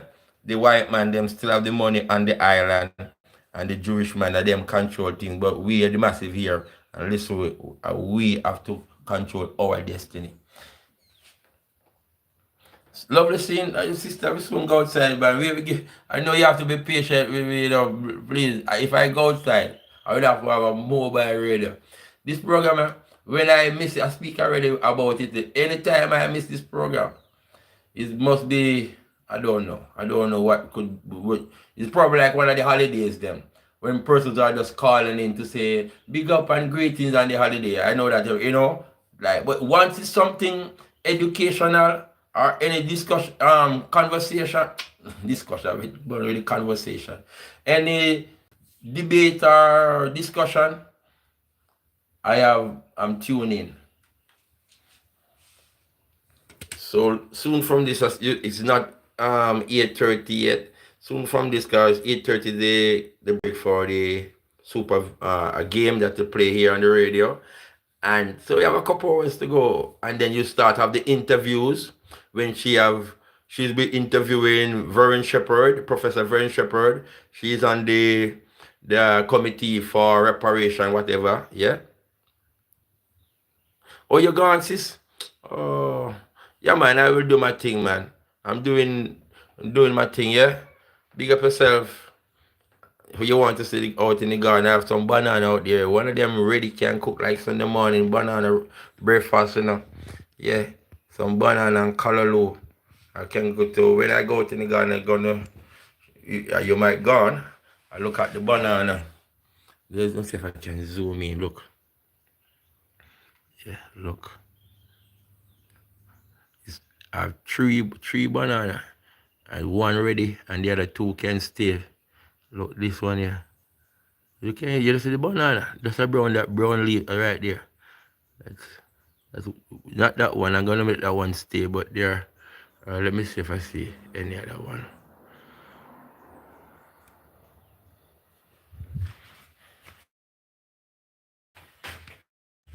Back to the program, yeah, guys. All right. This is Vernon Shepherd. Vernon Shepherd. Opposition to the term emancipendent. This is Vernon Shepherd, the Professor Vernon Shepherd. We are bright people. We can say emancipation and we can say independence. Yes. Merging the terms like that, who serves? This is what I keep saying to myself. That's a very good question. And one of the reasons why it has taken off like this is because the private sector organization, through its advertising and marketing, they have adopted this term wholesalely. So it is in all the ads around emancipation. I'm not going to be saying anymore with the teacher because we are teacher, we are advocate. So I'm not going to say anymore. I'm going to listen to my program, and for those who joining me and like the hearing, thumbs up, yeah? A lot of person in Jamaica and the island, I said, it's the number one radio station, A lot of person listen, the populace listen. But there's others out there listening gospel. Others listen other things. And some of them um, don't want to hear the teaching, don't want to hear. So that is when Not use this word. I've said to students, do not use this word. Emancipation was different from independence in terms of the date. And I want to But know also right in terms, yes, but also in terms of the significance and, Yes. and what they were. Can we have that discussion, Bree? so teacher, this is the professor here, Just elaborate. Reverend Shepherd. Listen, every time I hear the word emancipation, I just want You know, in life, come on, because sometimes even me watching that, you can have too much. You just go and come back, man, or even, you know. For those who interested in the class, stick around. and force the British with boots on the ground in the wars of resistance to bring this about. So emancipation came about fully in 1838 because apprenticeship was a scam. It was an attempt to extract more free labor out of our ancestors rather than free them at the same time as the act was passed in 1833 to be effected in 1834. Now, a couple of countries did not go straight to, did not put apprenticeship in place because they realized that, and said people really had no choice but to come back and work on the plantation. So Antigua Barbuda, for example, didn't have an apprenticeship. Jamaica did. So what I'm saying is that we have, when we twin the term, and when we use it in such a blatant way, as if it doesn't matter, it has no significance, we are disrespecting our ancestors. And if the Emancipation, just let me finish this point. The emancipation, 1st of August, 1834, and then through this scam of apprenticeship, finally full free, August 1, 1838. Independence was August 6, 1962. They weren't even close in date that you could say justified. No. So that's the first point. So that there is an attempt here, it would appear, to devalue, and denigrate, to me, the emancipation itself, considering that this would be the one of the most important dates that we could ever recognize as a people on the island. Yes, go ahead. Yes. And it is not the first time, as we say, but I'm not talking about the more recent, 21st century attempts. If we go back into history, we see that only the freed people in their own way celebrated between 1838 and 1893. Only in 1893 was there an official recognition and introduction of Emancipation Day as a day to be celebrated by the entire country. Then, come 6th of August 1962, it was discontinued. Emancipation was discontinued, but the celebration of Emancipation Day officially was discontinued and merged with Independence Day. So, no, it is true that there's a link between emancipation and independence because several workers' protests and several protests and activism led to independence linked to the history and the unfinished business of freedom and disconnection from the imperial power. But activism by the late Resident Evil and other Pan-Africanists ensured that it came back in 1997.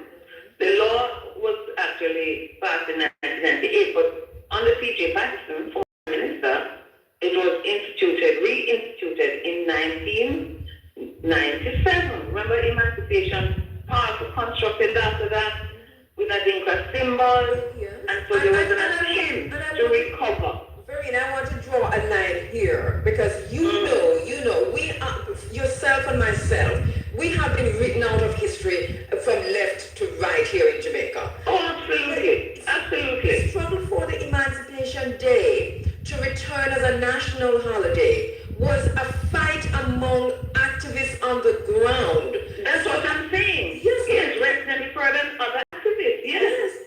Sister Minnie, myself, Yes. Carl Yes. Young, That's right. Sister Pete, there was some, the demonstrations, Lady A whole Yes. range of people. But when you look at the official description by, say, the National Library of Jamaica, or the process that I know. led to 1997, you only see one name, you know? I know. Yeah. And the thing, well, but we'll have that discussion another time because, Yes. we are living history. So we'll have Yeah. that discussion another time. But let's just go back to this then, because there has to be a thinking, and I'm sure you've seen the proposal, and I really don't want you to speak on behalf of the PSOJ, but what is it that they're asking? Well, from my understanding, they're saying that productivity is affected. They want one weekend. So they want Emancipation Day, let's say, for example, the Friday, and then the Monday would be Independence Day, so that you don't have the 1st of August when workers are going to be off from work, and then come back again August 6th with Independence Day, offices shut down, productivity gone, and so on. So they are trying to get, well, as I say, I'm not the PSOJ, and I'm looking at the proposal. Yes. And they are also saying, because I heard them speaking about it, they spoke with me about it on air, they're also saying that tourists, visitors who are coming in, they don't want to come August 1 and then come August 6. My response to that was, I don't see why people can have a 5-day vacation. Lots of people do, and I know lots of people who come in for emancipation, and then they leave after August. But can I just say something? Because I know you're not talking on behalf of them, and I don't want anybody from the private sector organization discussing this topic with me. Yes, I understand that. Because, so here's the thing. But let me continue. Let me just finish based on the other point that they're making. They made the point that they honor the emancipation, their independence, and they're not trying to denigrate it. That's what they say. But they're focusing, one, on productivity. They say there's a productivity issue because people don't really come back to work on the next day. They take, the workers in Jamaica take the time. They may take the entire time and come back after August 6th. So there's a lot of productivity. That's their argument, part of their argument. And then they're saying that to be better to have them, they're not saying merge. They're saying totally distance. That's my word. Because they use emancipation. I don't know. My understanding of it is do away with August 1. Because they're going to celebrate, or they're suggesting a continued celebration of August 6. Absolutely. They're trying to do away with August 1, because if it is just whichever day is the Friday and whichever day is the Monday, you try to just have put them where it's convenient to the PSOJ. Right. So in essence, the bottom line is, because we deal with the business of things. It doesn't matter what they say. The suggestion is to do away with August 1, because August 1 and August 5 or August 4 are two different dates. We understand July 31. Absolutely. And therefore, it's movable now in the sense of when August 1 falls, whichever day.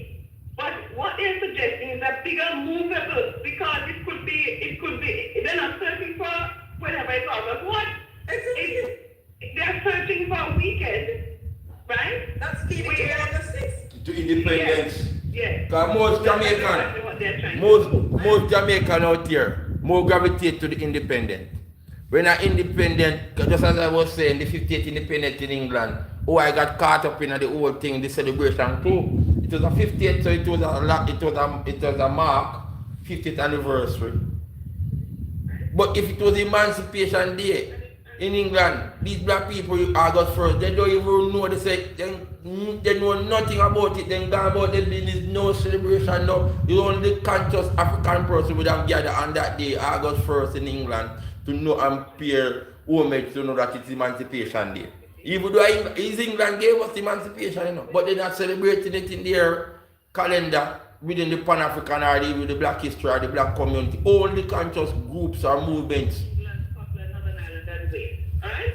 And they're not merging. So my question still is, what is the main issue? Because if it is productivity with which you're concerned, you have to look elsewhere.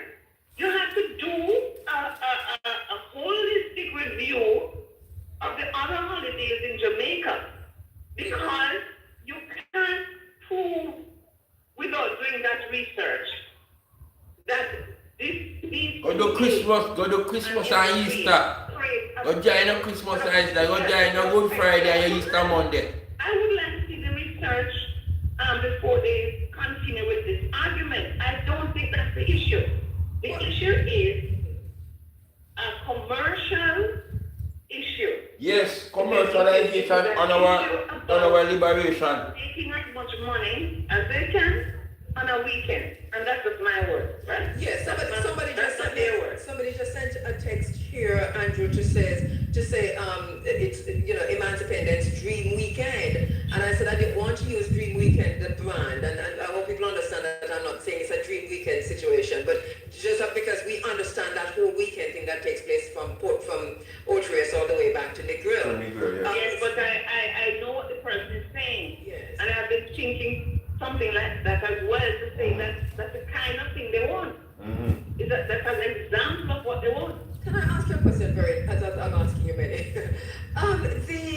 The audacity of it, because is it not the private sector, or do you think, from where you stand, that it's a matter of ignorance, or there is a deliberateness about it, that they just do not? I don't think it's actual ignorance. It's a willed ignorance. It's a will. It's the term I use. It's a will thing called And then they are deceptive plan, they call it clever. piggybacking, or they are using as justification two or three polls. Well, one poll 4 years ago demanded the poll, and then their own internal poll, and they're using that as justification, as strength for their argument. Have you seen the polls, any of these polls that they're using? Someone said that to me. I'm not looking at them right now because it's on the same poll that I'm using. Okay. But Can you remember off the top of your head the questions, because you are a researcher extraordinaire. here's the thing, I've asked that question. So what I want, it's not just so much a question. They asked them if they would agree or disagree with the proposal that they should not be two separate, be separated by several, and we can refine that. I'll look in a while. Yes. But so would they support the proposal that this happens, that you have you close the gap between emancipation and independence? And the people they polled by age range, I'm calling it class, and also by what was third? There was a third criterion that they used. Age, gender, male or female, and also it seems to me class. But I'm saying that Really lynching, I don't man. know who these people are. I would Really have to speak to people, and I've been asking to see the content of the poll. For example, where these people come from? What are they black people? Are they private sector people? The methodology Are they foreigners? random. Yes. How was this? Which community they went into, for example? Where did they find these people? Right? And was there a question in the mix about the understanding of Emancipation Day, what it was as opposed to the No. So it's I didn't see anything like that. I didn't see. It was purely quantitative. I can't find the qualitative behind it, right? Because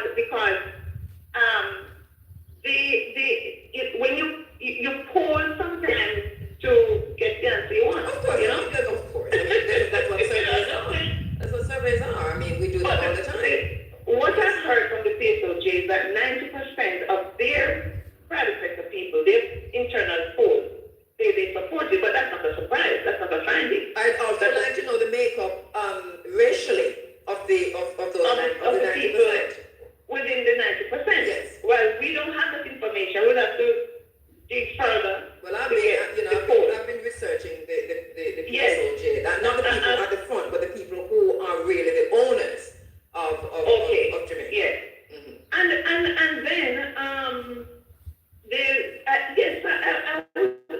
and then there's the general demand support, which I think whatever it's over 60% though. Yeah, 62 I saw. But Marine, the thing about it is that we are not going to pull ourselves back into slavery. You're talking about the poor, but my host said something a while ago.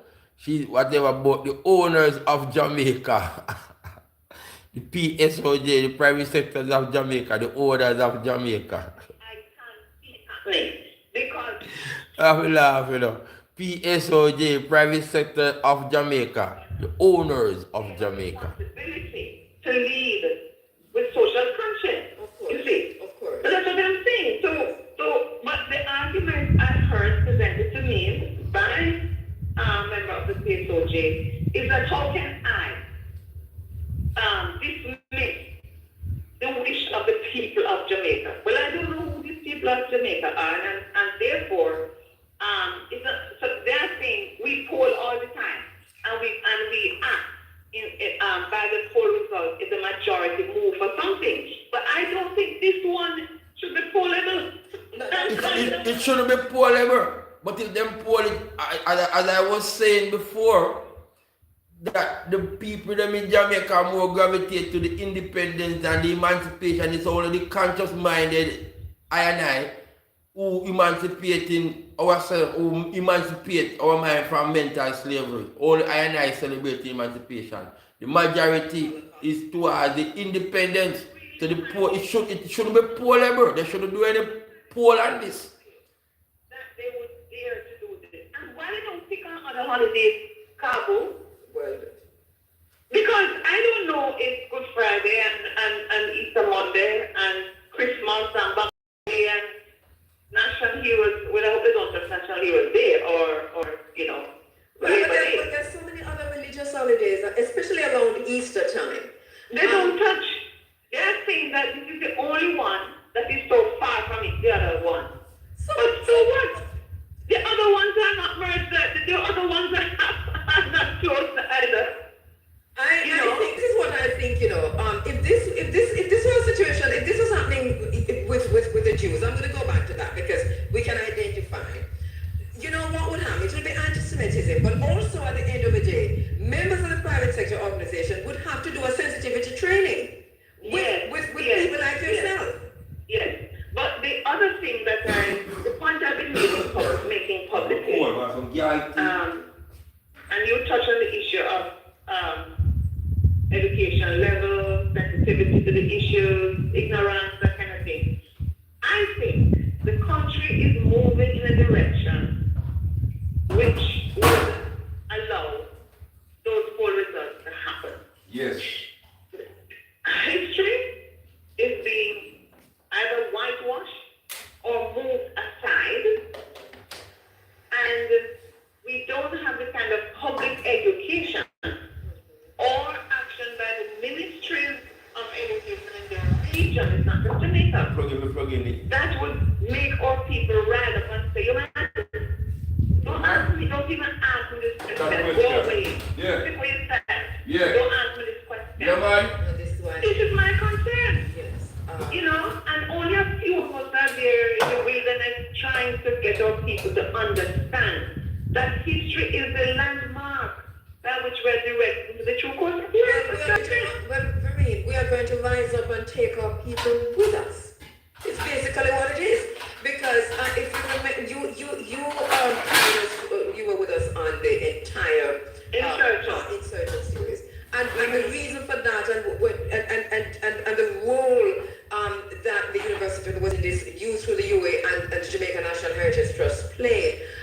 There was just so people wanted to learn, wanted to know. I remember when you sat at Bedwood Street, and the river, at the river behind Judgment Yard. Yes. You know, and the people who gathered around. So because you deny the people, because you denied our children, deny our youth access to this information, access to knowledge through history, through high school and so on, you make them pliable to polls like these. That's what I'm saying. We were not preparing our people to reject even the idea that you would ask me a question like that. And so I'm asking myself, what is going to happen? Because if every 4 years is going to be tried, by 20 whatever, maybe no one knows any history. If it's going the same the way it is going now. Yes. You know that the history department, for example, University of West Indies, and it's my institution, so I can talk about it. And I'm talking from knowledge. Yes. Let me just give it personally, for example. When I was a lecturer in the history department, right? And before I left the history department, my classes on Caribbean history had like about 200 people, okay? Well, later on I realized that not all of them, maybe 50 of the 200 were actually not history majors. They were not even doing history in their faculty, but they wanted to hear from me, and therefore they came to my class, right? Because they wanted to hear history. Yes. And we had a foundation course where history also was taught. Maybe that's still there. But the majors, there were many history majors. And because the schools, more students were doing history, then the schools became the feeder for the history department. Now, there are so few students opting to do history as a major that I am so distressed with that. And, You know? and that's a vicious cycle because these are the same people who you want to go back to the class. Exactly. So what I'm saying, what fun about away? This is my concern. You know? It's a call to action, I think, not just for us, but also for the Ministry of Education. Yes, I think- yes. So Marine, you mentioned I earlier. want to make one more point about education. Yes. Students are looking, those who are doing history are looking for text, and their parents are looking for text. Last time I checked, even though safety has the books that I have done for school with Professor Beckel, they have it on the reading list. But from what some of the students tell me, they are not on the list of books that students read. So they're not compulsory, you know? And yet these are the texts: liberties lost, freedoms won. These are the texts which are revisionist. We're trying to recover our side of the story, but they continue to use other books. And as I said, some parents still buy those two books and the children are using them. My goddaughters use them, and they did history. So who is? But it's not like they can do without having them because they're not compulsory. You know? So I don't know where we are going. Well, you said earlier, Marine, that, and I know you do not speak for the government, but you did say earlier that you can't see the government signing off on this. But you also It's kind of said, an aspirational hope. Right? I'm just like speaking it into being, saying any government who agrees to this will betray our history and our ancestors. And so they could come to me again and talk anything about ancestors. well, this goes a little further. I am calling on the Private Safety Organization of Jamaica to apologize to the people of Jamaica. You see how you have anti-Semitism? This is anti-blackness, anti-African, and anti-masses of the Jamaican people. This is just anti-everything. And it's slavery denial, it is emancipation denial. And we're going to have to begin to couch our language in this way because they're running with something called emancipendence, which is it's not an N word for us, really. It's really, you know, when all of us are watching some of the things that are happening internationally, in the UK, in the USA, with this opposition, the critical thinking, seeing this attack against certain texts and certain courses that African And so history. more woke culture, you know, so. Yes, it seems to be a trend. And I'm saying we people of Jamaica who believe in believe in honoring our ancestors, we have to speak out, we have to protest, we have to write to our Minister of Education, we have to write to our Minister of Culture to ensure that these things don't happen. We're totally. And I was just taking a kind of call to say, don't do it, government. You know what I'm saying? 30 seconds. I know they're hearing. Don't do it. Thank you so much, Rudy. Don't take us back to slavery, please. No. Don't do it. No. Yeah. Thank you so much, Professor Varian Shepherd, as usual. Thank you. For your All right. Yeah. All right. Professor Varian Shepherd there, and I'm sure just some messages coming in that so many people are agreeing with this. We don't know who these people are there polling, you know. We nobody never polled me, and you can't tell me if they poll you, but nobody asked me no question. Listen up, top draw dollars, pick 2, pick 3, pick 4, hot pick and cash pot. Just 8:30. Are coming up right now. Let me take a walk outside and since my sister requests that we walk outside, look at the 2 bananas here. I tell you how I go close up. We have what you see right now? Oh, I'm making my tea there. Sister me have a camera up too near my face. Show me mash bro. It's so glad. Can you do it? Put that.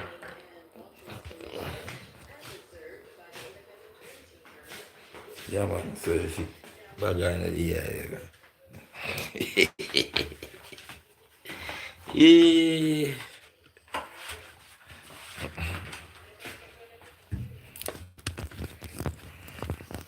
Yeah man. See you see the bag under the eye there? Like I think how much hours sleep you think I get? Good enough. 5 hours sleep required. I went to bed. Hey, watch yourself, you know. There's a dog there.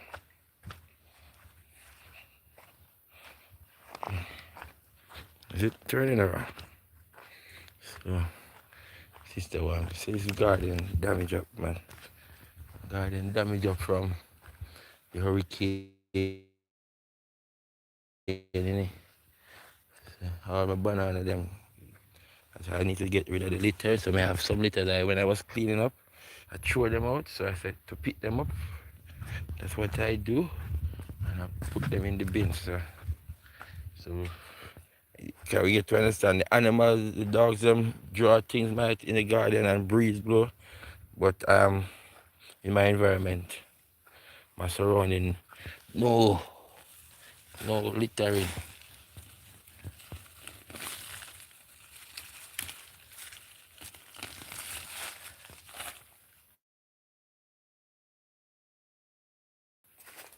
Yeah, so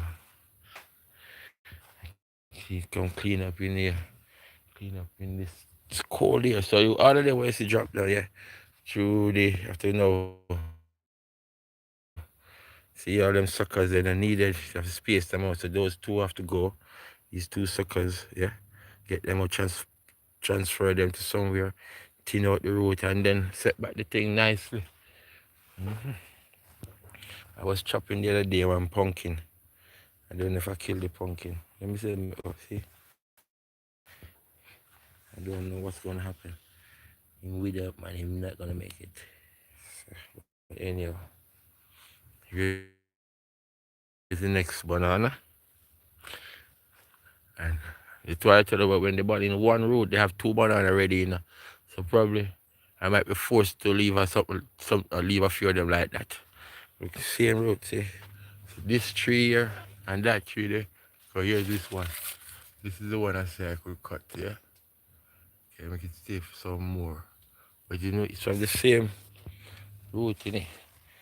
So I might be forced to do that, like have a few of them. Cause I have to thin out everything and I won't have place to put all these suckers. So continue cleaning up. Today I decided to do that this bit here.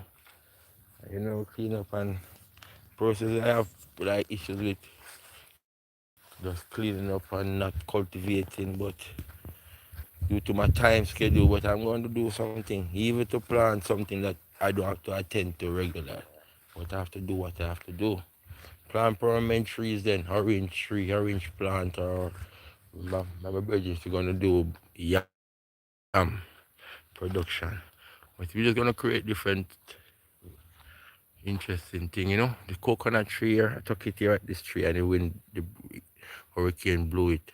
And I put it up, put some soil around the root here, it's the callaloo. So little move on this, you know, 'cause I don't start cultivating it yet, but I'm looking after the callaloos, you know, so I can have callaloo to eat from it. And I put some cane, you know, just put the cane down and I have planted, all these are planted, I put them here. So it's where you're coming from. And I was talking about the castor oil last night, I was showing, this is the castor oil, this is where the castor oil plant from. I won't cut these out. Someone was asking me for them because I don't really want them around in the garden spreading now. So I'm gonna get rid of my. I don't know if I'm gonna even leave this other tree here. I'll get rid of this one as soon as the person come and harvest that. And here is more that make the castor oil. It's good for your hair. And I know that person overseas, they love the castor oil. See, you get the seed. Process know how to dry press to get the oil or to boil the oil. This is the tree, the castor oil, yeah? This is what make the castor oil. So get rid of them. Well, I was showing the planting. So I have this planting sucker there. Too many of them and they weren't growing properly, but they're growing better now. Just like the first one I transplanted, going more forceful, yeah? So I planted these ones here, man. Planted it, and I don't want no over planting, no crowded the place with banana and planting. No, I'm going to be. And there's callaloo in this place. So when I weed, man, there's lots of callaloo, and these are the callaloo I used to eat. So callaloo here, so just weed out, let them grow, clean them up. But you want it more organized, so as time go by. But just for the time being in the survival thing, callaloo, this callaloo here, you know, this callaloo, and this can just grow natural. I mean, cut some callaloo and cook in this on the morning. You see, with some banana. So you have callaloo and you have banana, you know. See, yeah, man. I have to brace this tree. You call it catch up the tree, brace it up. It was falling down, yeah. So I brace it to keep it up. And yeah, go back to the program now, guys, and you know, yeah, man. So it is where it used to look nicer when all the trees were before the hurricane. Nice, and I would have um more banana to harvest. I know over that side over there. A lot of banana probably. Sometimes I have 3 banana in a row to harvest 4. They just coming out of one after the other, you know. Yeah, man.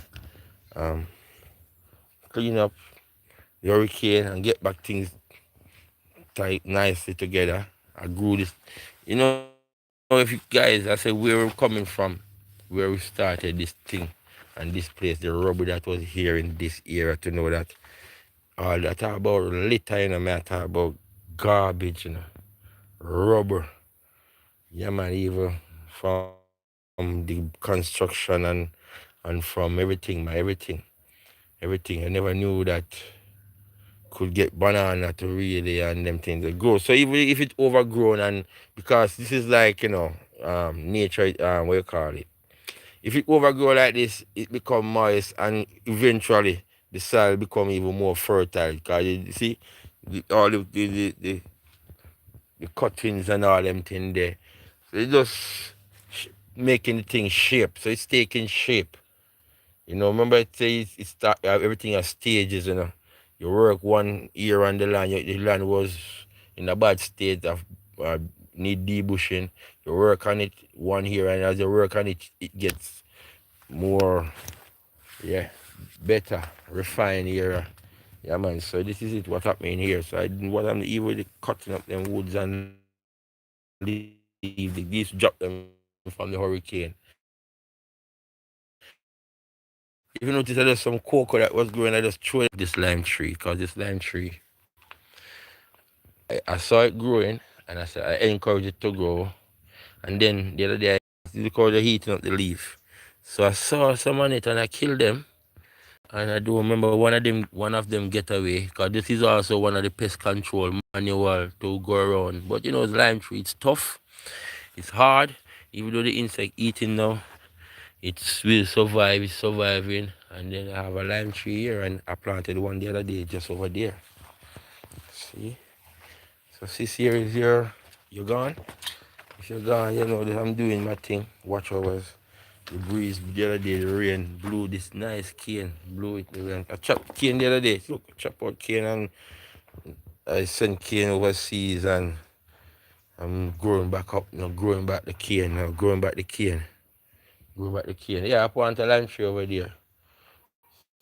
You know the lime tree in future can become a line. You put your clothesline. Is that ticks? Did I got a ticks on me now? Alright, I got a ticks on me just by walking. So I'm going inside to kill it. See it here? Killing these sticks now, man. You want to see it? The ticks. I don't know if I can see the ticks with my hands. Come on, where's the tick? Where's the tick? Come on. Too close, too close. It's not zooming properly here. But there's a tick on my finger here.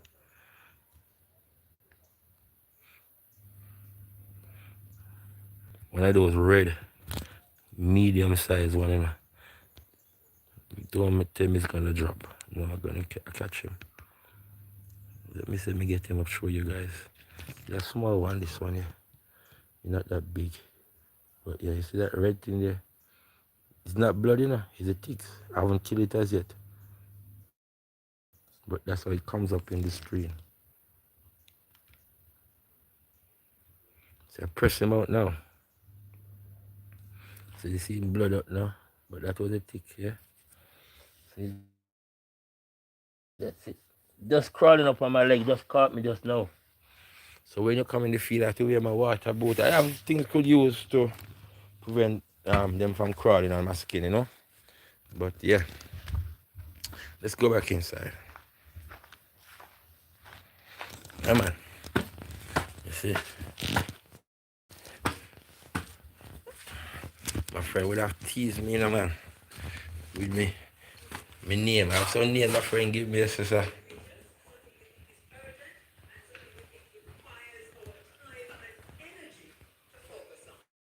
So you've heard the latest proposal, Louis, from the private sector organization, their campaign to get rid of.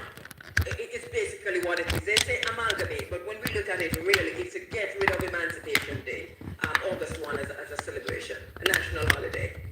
Well, I've seen it, and I've seen the previous statements using the word emancipated. And by the way, the first Emancipendence. person that was Michael Burke in an article. I said, no, and it was a long time ago, this in a draft. But before I get into the issue, let me thank you for the program this morning. There is something I would like people to know that in Trinidad, when they're celebrating emancipation, they celebrate it as an African holiday. Last year it was the king of Ashanti that was there. Yes. This year I noticed the African celebration because of my interest, I started to follow Trinidad and said, instead of going to Carnival, I probably need to go to Emancipation Day in Trinidad. Yes. And why is it significant? Why is it significant? First of all, let me say this on the cheap side. It is only one day I know business lockdown in America, and I did that for 17 years. And that is Easter Sunday. There is no holiday that interferes with capitalism in America.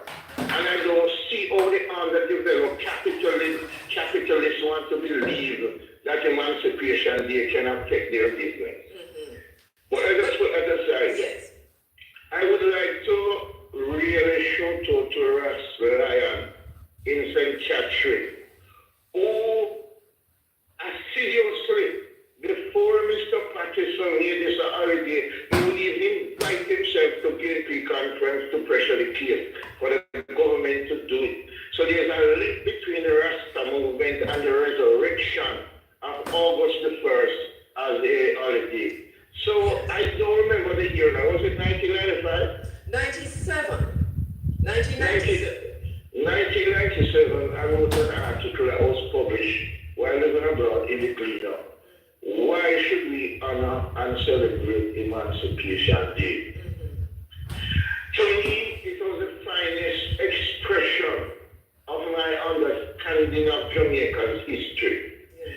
And what I noticed, sister, is that these white people who colonized us, they wanted to have a post-colonial society that they call multiracial. They tried it in Kenya. There's a Caribbean country, and in Jamaica, this multiracial idea of trying to keep down black majority is manifested in out of many white people. Yes.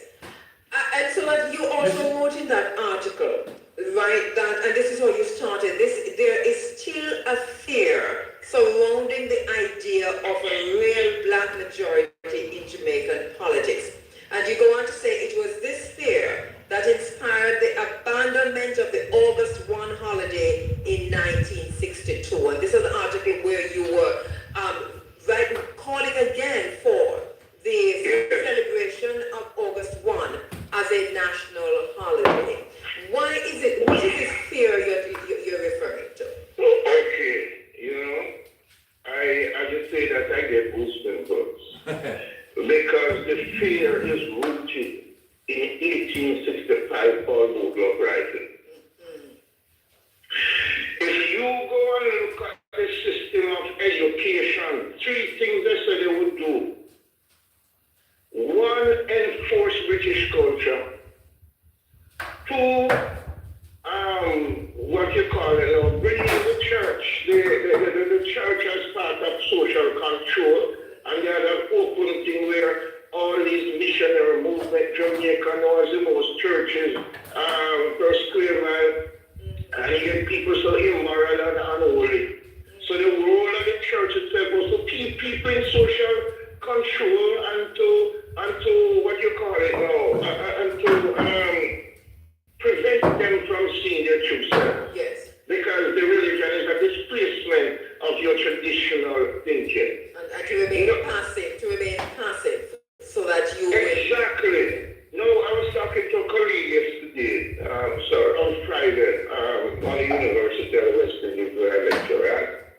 And I said to her, she did her thesis in Paul Vogel, so I said to her, do you know that there was an Asian ship with Emperor Saluk and his military men staying at the Kingston Harbor during the uprising because he was on, when they were from exile in Jamaica, and that there was a communique between Paul Vogel men and Saluk. It was intercepted and he was expelled from Jamaica. No, two things. The main thing out of this argument and this Paul Vogel thing is that them say them don't want no more Haiti in the West Indies. Yes.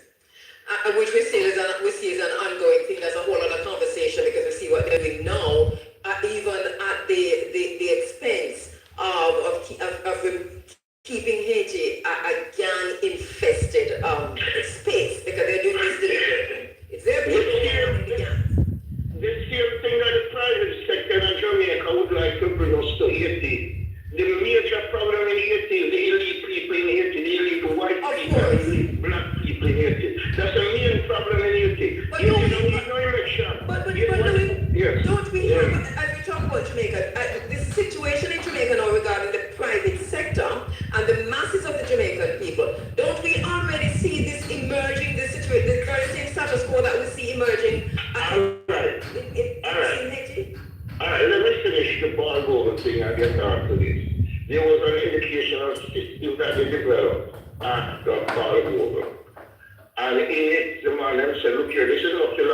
this is not history. This is not mathematics or trigger or chemistry or physics. This is about social control. So there is nothing about history and consciousness and a significance of Paul Bogle. But they use the Paul Bogle now. That we are going to do 1, 2, 3 more British culture to civilize the ex-slave and education. In 1938, the private sector, through the gleaner, the Jewish control of the private sector and the gleaner, had an editorial that they should abandon emancipation deal. Well, somewhere around July 29th or August 1st in the deal, gleaner. So it is something that is coming, and these people are Jews. One time I asked a Jew because I know we jacket at that. I'm going to get a job now because I broke on the American. But tell them, so we can't wear jacket and tie. They say, well, if we can't wear, we can't get the job. I said, look here, you're a Jew, and this is a Jewish organization. I'm more than anybody else who don't deal with the history and culture, and you're going to tie it in their mind. Should everybody answer me? Good. So in addition to the white people, because the thing about it, I want to talk about this Jewish thing, because and then the white people have become the largest one in Jamaica after emancipation. It's a thing them set up because they choose them, the management of slavery, the accountant, the lawyer, and all of these things. And we need to talk about that. I want to anti-Semitic. We are talking about history. Yes. Good. We're talking about reality. Yes. So what we see now is that the only person and the anti-colonial struggles that embrace the multiracial issue is Nelson Mandela. I mean, I regret to say this. And you see what I do to South Africa. Of course. From before him going to prison. Yes. I mean, respect Nelson Mandela. I mean, I want a body meeting. No, Louis, you do not have to qualify it. This is a view of this space. Right, the Truth and Reconciliation Commission of Desmond Tutu, this kind of multiracial rainbow thing of Nelson Mandela was the worst thing that could have happened to South Africa. One time I speak about integration in England and they took me on, because my brother in the university was writing a thesis. That's what they want. The integration. To take time, take me out of the whole thing, innit? They integrate me out. Look here. I went to Zimbabwe in 1913, because I was never in agreement with Michael Mandela's House agreement that the black people should stop fighting for their land and go in election to get back their land. And I made it public within the PNP sphere as a young. As a youth, I remember I was vice chairman of the country, and I was broadly criticized for it by the leader, and what he said in there. And one of the things I realized that white people do not like to lose. So let me tell you this, why your program is important this morning. In 1973, Michael Mandela flew in a plane with Fidel Castro and Burnham and went to a meeting in Algeria. Algeria was the first African country that got independent from the European colonizer by way of guerrilla warfare. Just this week I introduced my students to 2 important books, and I want the public to read these books too. Black Skin, White Mask, and The Wretched of the Earth, in terms of theorizing the wretchedness of these people. And at that meeting, Michael Mann spoke and said, look here, we're coming and meet there all the time because another line so I will make a lot of nice ideas and things like that. And so look here, we need to make some commitment now. Me and Fabs Florida, I'm going to Jamaica and recruit a guy in our soldier and send them here. Only from the island thing, we don't have whole for money. Put some money in this thing now, man, so we can get the movement going forward. When Michael Mann came back to Jamaica, it was the private sector that took him on. Douglas Vance from the Manufacturing Association. One other man named Meeks. Another one I don't remember now. But first of all, they must say, well, Michael Mann make too cheap to people right across them and this kind of thing. And secondly, this was Vance. And this is in a book reminded me by Leroy Cook, Land of My Birth. And what was said, you can't meet much of a look after black people's struggles in Africa, you have problems in your own country. Well, are going to start export money out of the country. The destabilization of Jamaica started in 1973 when the private sector decided to develop a political front against Michael Manley. And let me tell you this, sister. We from the PNPYO went to the two first meeting of the private sector and mashed it up. Because we saw what's happening in Chile. Yes. And their third meeting on this close and the organization was formed. So this little thing when them are going with, it's not new.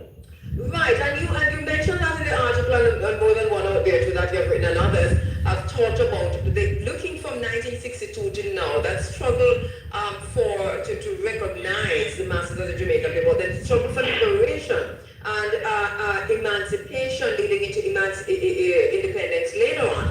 But the fact that now we see rising up again, and they're using the claim of productivity in their proposal. They're also talking about opening the space for more tourism. And so this is a dog whistle, but it is more than a dog whistle, because here you're devaluing the struggles of the African people who have taken us to this point of liberation, our ancestors, including now other struggles, if struggles any at all. Because one, you're talking about Chinese, so the opportunity now to celebrate during this period, Chinese Dragon Day or something to that effect. So to me, it is more than devaluing Louis. There's also an affront. There's an insult to the people of Jamaica coming from the private sector organization that they have to apologize for. Yes, I think that this is time that the minority in this country need to understand who is the majority. I think that this is going to be a turning point.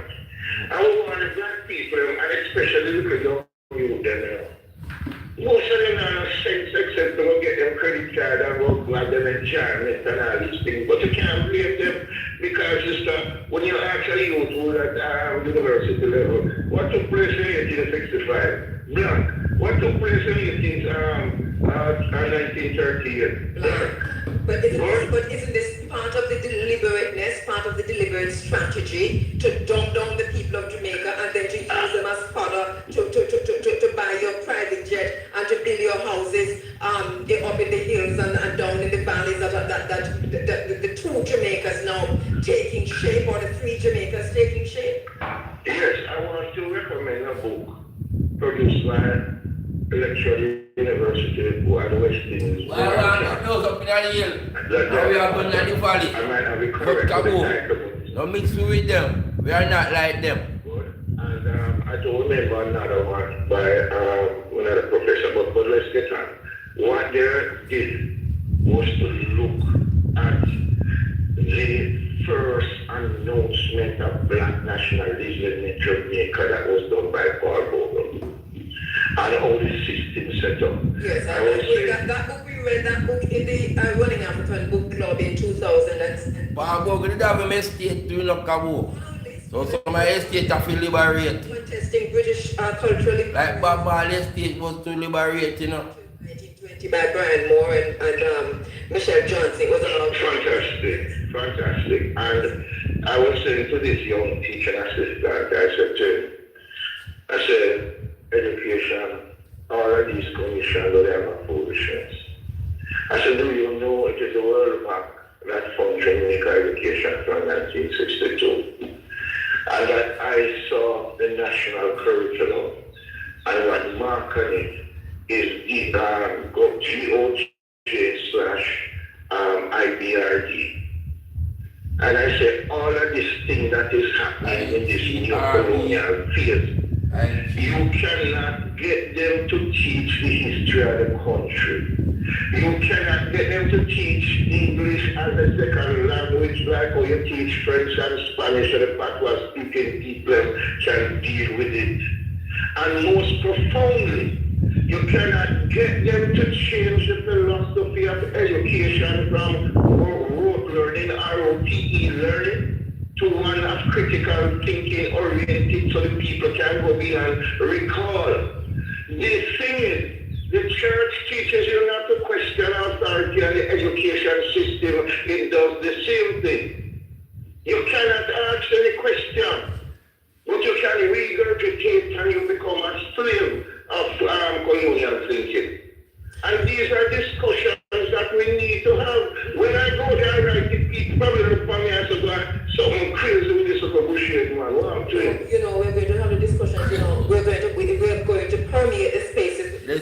crazy bushy-head man. What happened to him? Call to action. It is to tell us that we cannot sit on our laurels and we're going to fight the war. The emancipation struggle. We are already in the ongoing emancipation struggle, because remember, we're losing the beaches, we're losing land, we're losing access to land and the beaches. We have lost almost all the beaches. We hardly can have access to land. We have hardly have any access to housing. So that the basic tenets of emancipation are freeing ourselves. We already lose enough of the things that we were supposed to have had control over. So this that the private sector organization is planning is the final nail in the coffin, you know. Yeah, I like what you said, because what we need to do is to have a structure. In other words, something came to me the other day, because I'm looking at the world politics, and I write an article and say, look here, there's no difference between the PFP and the JLP, and then I express it. And what we probably need is an independent forum where we can discuss things outside of two political parties, things that are supposed to influence. Because when you look at it, let me not talk no nonsense about productivity. And one of the day business closed down in America, the rest of them are the best still there. Muta just sent me a note and he called too to remind me that the distance between, the time between Emancipation Day and Independence Day, where they say they're losing productivity, is the same time between Christmas and Boxing Day and New Year's Day. And New Year's Day, New Year's Eve and New Year's Day. After Easter, Good Friday. Right, That no marketable, they want to market to our heritage, man, because they know that we supposed to deal in our heritage, but they're going to make it more independent than emancipation. It's brilliant. If it is that they want, if productivity is a problem, then cancel Christmas and Boxing Day. Well, I must say this to you bravely. I am not a Christian.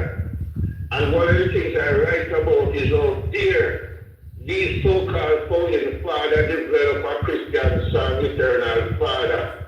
Oh, Eternal Father, it was not only Christian, it was anti-communist and everything. And that was enshrined in the Constitution. The next thing with no regards to black people is that whipping was maintained as part of the legal system or whatever in the Constitution. The next thing is the language of majority of the people to know as not being recognized as an official language, because the slave language created by black people, and the language that's supposed to exist is British language, which is the language of the civilizing process. I have to go, Louis, but let me just ask you, if you were to speak directly to two groups, one the government of Jamaica and the other one, two entities, the private sector of the organization of Jamaica, go ahead.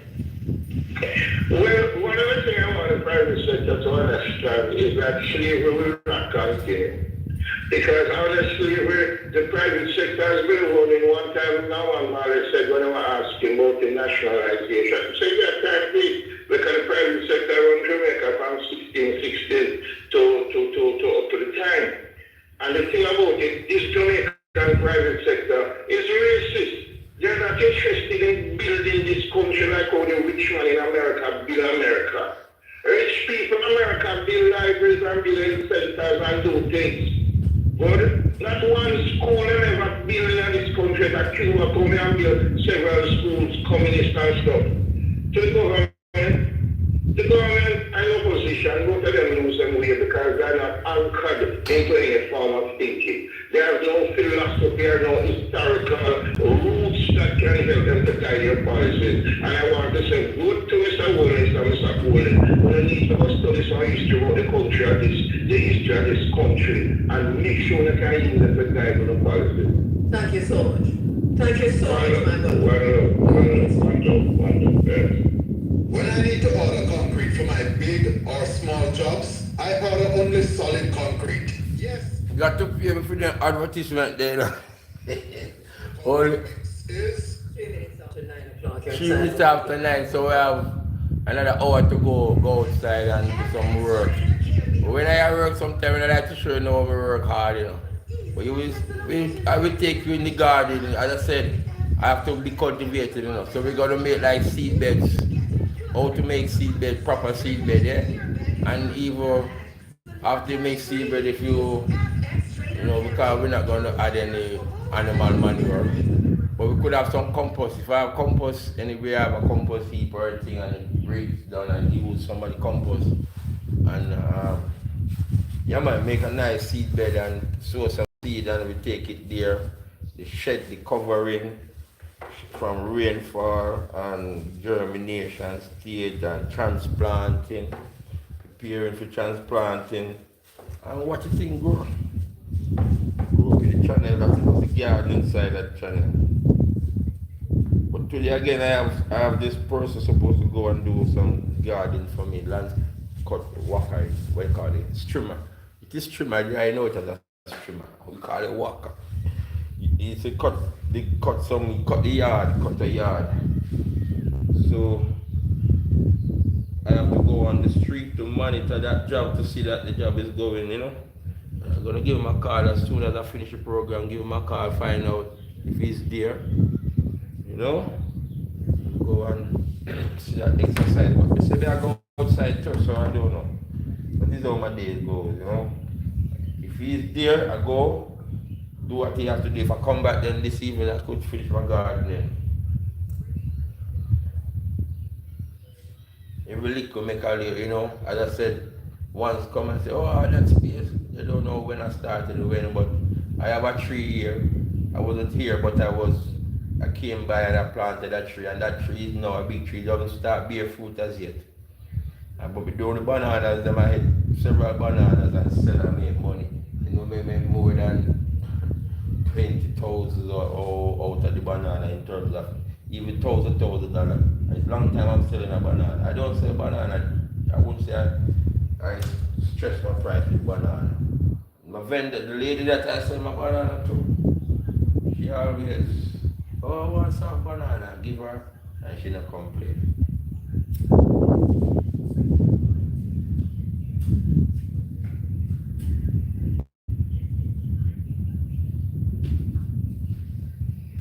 So I'm supplying her with any banana, but I have banana down near my place. Banana is there, but I'm not there. I have things there, as I say, banana planting, probably bird eating, but I'm not there to supply her. If I have a soldier now, if I have a soldier who know the thing, she's still getting banana there. And when these banana come back, when these one come back, yeah man, so I'm not always, if I don't get it here, I get it there. I'm a supplier.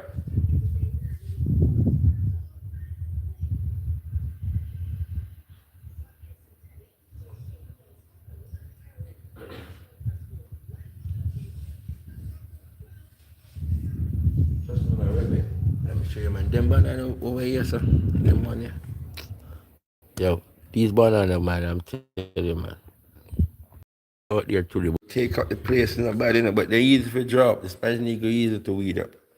And then put back the banana, the breeze, mash up the barrel, mash down the banana them.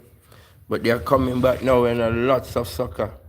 So to fix up back that bit, and in that bush there now, there might be pumpkin in there, because pumpkin run from, as I said, that is the pumpkin I speak about, where it comes from the pig manure.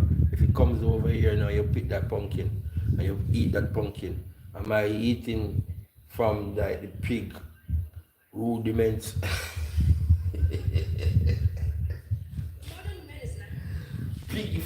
Pig fertilizer. We know what we tell everybody. I think we like want to build a biomass over there so we can eat it up. I try to say to him, that is one of my great ideas. Man can desire many things, but it is his duty and responsibility to desire the proper things. So one of the idea was to implement biomass. Like our solar panel, I just running every energy, and I should have pioneered renewable solar panel in Jamaica. I got the opportunity, man. There was no one else. I can't always study. Because I remember when I was on a Sunday, like today, I would walk to Wilco town and get the Gleaner, the Sunday Gleaner, and read, just to hear some of the things coming out of the University of the West Indies. And then I was like just left at my tertiary institution too, you know. So I was like, what am I the wavelength of the university in terms of, but I was into this technology and renewable energy. But this when I traveled now and in my journey, I'm a same sister here. Just like one time my bro was saying to me, you remember I was doing something on my, what was it? I don't, let me leave that. But yeah, I was into the technology, man, and reading up on technology and into the idea, the planning, and I traveled. I spoke about it, how mystically I went through this barrier, this gate.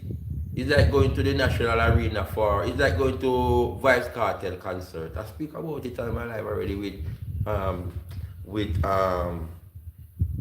reggae artists, Toots and the Metal, performing in London, in England, there in Kent. And this one is in London at Earl's Court. Oh, I got through. Oh, I get through that gate. I just go through the gate. I just pass through the gate with security, police, other form of security. Everyone was there. And then when I got in, I met this man. Just by walking around, looking at the different stalls. I remember the first place I went into one of the caravan. You know the ones them that, not the mobile one, the one that you just put park at the caravan parks and the concrete. I went into one of them, and when I was in there sitting there, because I've always, you know, I always envision these things. This is one of the things that I like, you know. I'm into camping and outdoors, and I remember watching my TV show what this doctor living in his caravan just outside the hospital. It was Chopper, I don't know what his name, Chopper John or what his name is. And so from a youth know about this kind of mobile home caravan style, you know. So I went in one because, you know, I was here in Jamaica, not seeing these things here in the island, but thinking about these things, having one of that. So I said, all right, let me go and I sit in it. I go, and I say it was so posh inside and comfortable like any house. You won't miss living in a nice home restaurant. Settee, cooker, shower, everything, hot water, everything, Chris them long. Anyhow, travel around different stalls, and I went to the stall, solar panel. I was dealing with renewable energy. And by talking, you know, full of vibes, he said, let's do Caribbean solar solution. So I would have been the solution. But my sister, they were too timid for me to travel back to Jamaica. So sister, we're making her go at it again, you know. Because it's a long time we're supposed to Tunisia, bless. Algeria, Morocco, what's the other one? All those North African countries, there is actually little, if any, open access to us as Jamaicans who want to travel. Whether we're going to America, England, or any part of Europe, we are literally... What Mr. Lee said, up to last night I think about it, Caribbean solar solution. So we say go import the panels and with solar and with batteries and everything. Let's start the Jamaican government. And them time I remember one time I took my phone to England and called Derek Kelly, you know. So probably I would have been able to talk to Mr. Kelly and all the PNP. And, you know, you could have a discussion, no conversation, discussion. Mr. B ready. Mr. B was ready for park up his yacht. So Mr. B was white man, probably he would have parked his yacht beside bush through at them, you know. Because he said he was going to come down here with a yacht. He might watch in yacht and he said, look, we just sail the yacht down. He stay on his yacht. So we have to stay in a hotel. I don't know, stay in a villa or no, stay on his yacht and we travel to the Kingston government. At park he would be stayed in Kingston. I don't know Kingston back then to say, I even know to say I would have stayed with Kingston. I would have preferred stay in Montego Bay and travel to Kingston. With the yacht. Yeah, a Caribbean solar solution right there, man. The man love me. I have man say, listen, man, give us an invitation to come back tomorrow. You bring your family. So I brought Mrs. and her daughter. We went for the expo at Earl's Court. And the man said, link up, man, do it thing. Teach you to make the solar panel and all these things. Draw your foot in a Babylon and do other things and never go, Mr. B. We're making solar panel up on the big hill now. And I sell solar panel and I install solar panel. But the technology of it, you know, I was studying deep into it. But the biomass now is one of them. Because we graduated from the agricultural school and start to question why they never teach us about the organic science, you know. All they teach us is about inorganic fertilizer and all these chemical things, you know. See? So then we start to think about the alternative, yeah, which is the, yeah, that's how we got. So I will start my little research into the energy. So we know the sun. And it big now. We big now, so that's what I'm saying. No regret, no regret. You know. Big now, solar panels. So the biomass was one of the things say, yo, as an agricultural bridge, we know about all my colleagues them. We just get some money, start go around and market to people. You have a big property, a big yard. And if you have the, yeah, we start about that already in my life already. But just for those who just subscribe to the channel to know what I'm about. We could, you know, implement making like just to make a tank in a person, yeah, we make one of the biodigester.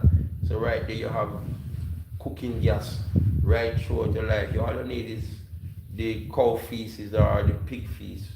And if you do have a pig farm or a cow farm, worse if it's a farm, you could, I don't know, we were thinking of ways because I think at the time we need certain amount of a cow dung to supply you with the gas for a week from your apparatus, for your digester. So probably have to a barrel load. So you just buy from the cow farm. But that Indian time they have a lot of cow farms. I used to see a lot of cow dung. But you know, but nowadays. You have to go around and collect your barrel load of cow dung.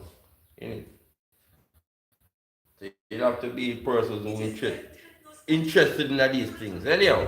The scheme of things is all about us. Look at the proposal that the private sector organization is making to the government of Jamaica. Read it carefully and read it again. They have included in there, you know, that when this is done, this moving away, that's what Emancipation Day. Remember, Emancipation Day for us, you know, is not just August 1, it's July 31 into August 1. We talk about August morning ferries. I don't care who want to do it because there are other persons have windmill. But one day we'll make a windmill. The breeze that I used to have, I think the probably talk about that, the type of wind that I used to have probably many years ago. I don't see that wind anymore. So when I was formulating the whole idea, I did have the wind. I said I have to make a windmill. And I can get windmill. You can get windmill to buy on eBay. Yeah, man.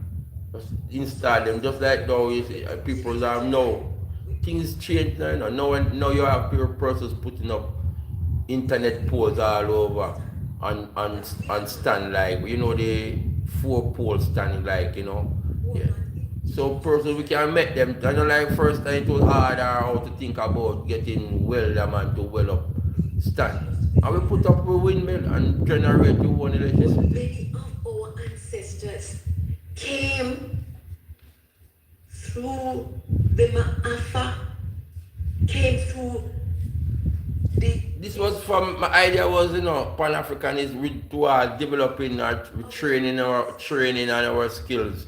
So when we go to Africa, you know, some of them in Africa who probably out in some villages without electricity, so we can come and do the same thing.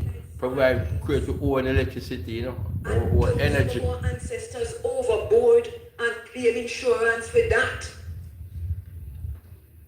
The children of those who enslaved our ancestors are now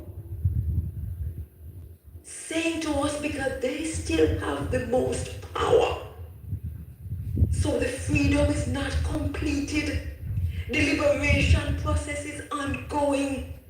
We're still fighting to eat 3 meals a day. We're still fighting to own a home.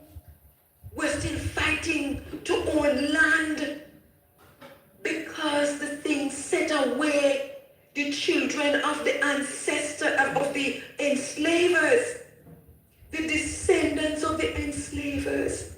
They are the ones with the power on the island. They have grouped themselves into a thing called the private sector organization of Jamaica. And in this period,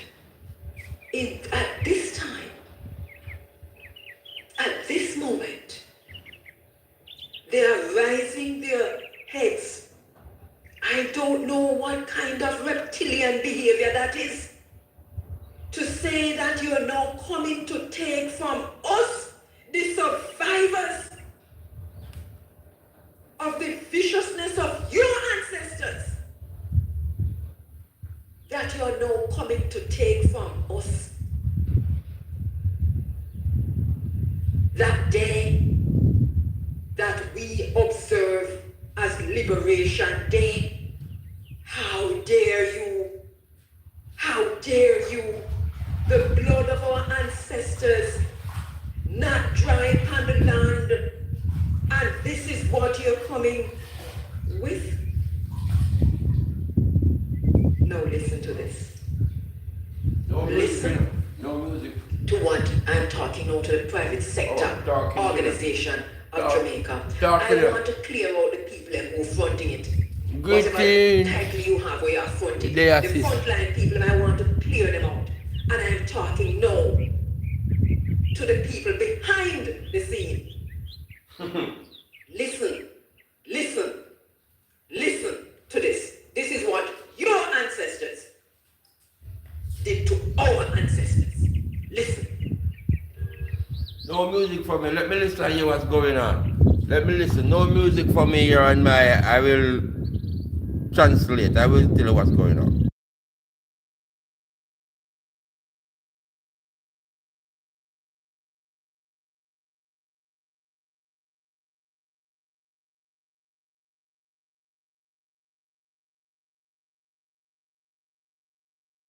(1831, 1832) Emancipation War in Jamaica, the parish of Westmoreland.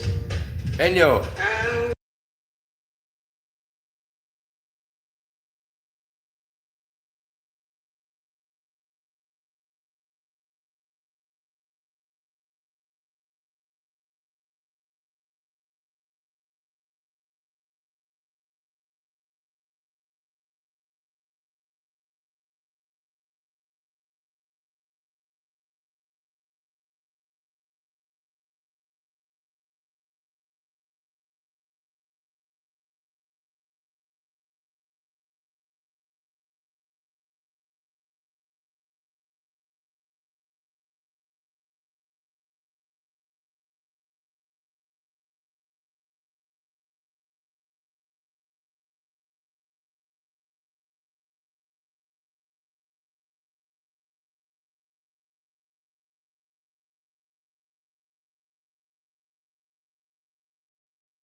William McIntosh from Belfort in St. James, sentenced to 250 lashes. Duncan Mackenzie from Flower Hill, sentenced to be transported. William McKinley, owned by S. Whittingham, sentenced to death. Richard McLeod from McHill's Prospect, sentenced to lashes. Sentenced to Rooftop. Jane Lashes. sentenced to Rooftop. Jane Whittingham, sentenced to Rooftop. Jane Whittingham from Cow Park, sentenced to be hanged. You know when I know music in the background and that those called name of our ancestors being called that were in the 1832 Emancipation War, yeah. The Emancipation War that bring about emancipation of slavery. Year 1834, a couple years after, in 1838. So, yeah, I have to lower the lower. Sentenced to death. Philip, owned by William Shellett, So all the persons they enslaved Africans who were owned by whatever the enslaver, and the name and the sentence that were handed down to them, yeah. So that is the name calling. Yeah, man. So just the program is it coincide with my video I went to Emancipation Park. I don't know why the PSOJ chooses to come up with this proposal around emancipation that they are now going to incorporate this independence and emancipation in one weekend or one holiday, one big holiday because weekend holiday because it's affecting the production of the country because the PSOJ, remember, they are the business, private sector, the business sector. Yeah, my brother, bless up yourself for your blessing upon your life and your content, you know. But we're doing this African Liberation African Forum running live here, KM Jamaica TV, and I'm outlining what this discussion is about this morning on the program with the PSOJ proposal and how we are against that proposal, choosing our heritage the other time that we done. Let me see if the wind kind of calm down. The wind, not that windy again. It's still wind, but no, I can imagine you hear the sound of the breeze. So let me limit that. Try to limit. I'm not hearing it unless I put a headphone. But I don't know. John Linton from Heritage, sentenced to death. Joe Little from Walchpool, sentenced to be hanged but mercifully. Mercifully, one next one get pardoned, one next one get pardoned. He was excused. River, sentenced to 100. Lambs River, where's that in Westmoreland, Lambs River? So they are now talking. Cause remember the emancipation, the rebellion, the war, the emancipation war, the fighting for our liberation. It started there in St. James. And then it spreads after the uprising. Now it spreads all from, so you have St. James and Hanover next in it. Would have been Chester Castle and these estates in those era. But Westmoreland those days, Westmoreland have a lot of estates. So in Westmoreland you have it spread to Westmoreland. And another podcast I was saying to some persons, or when I just do my talks, I was saying to some persons that spread as far as to Manchester.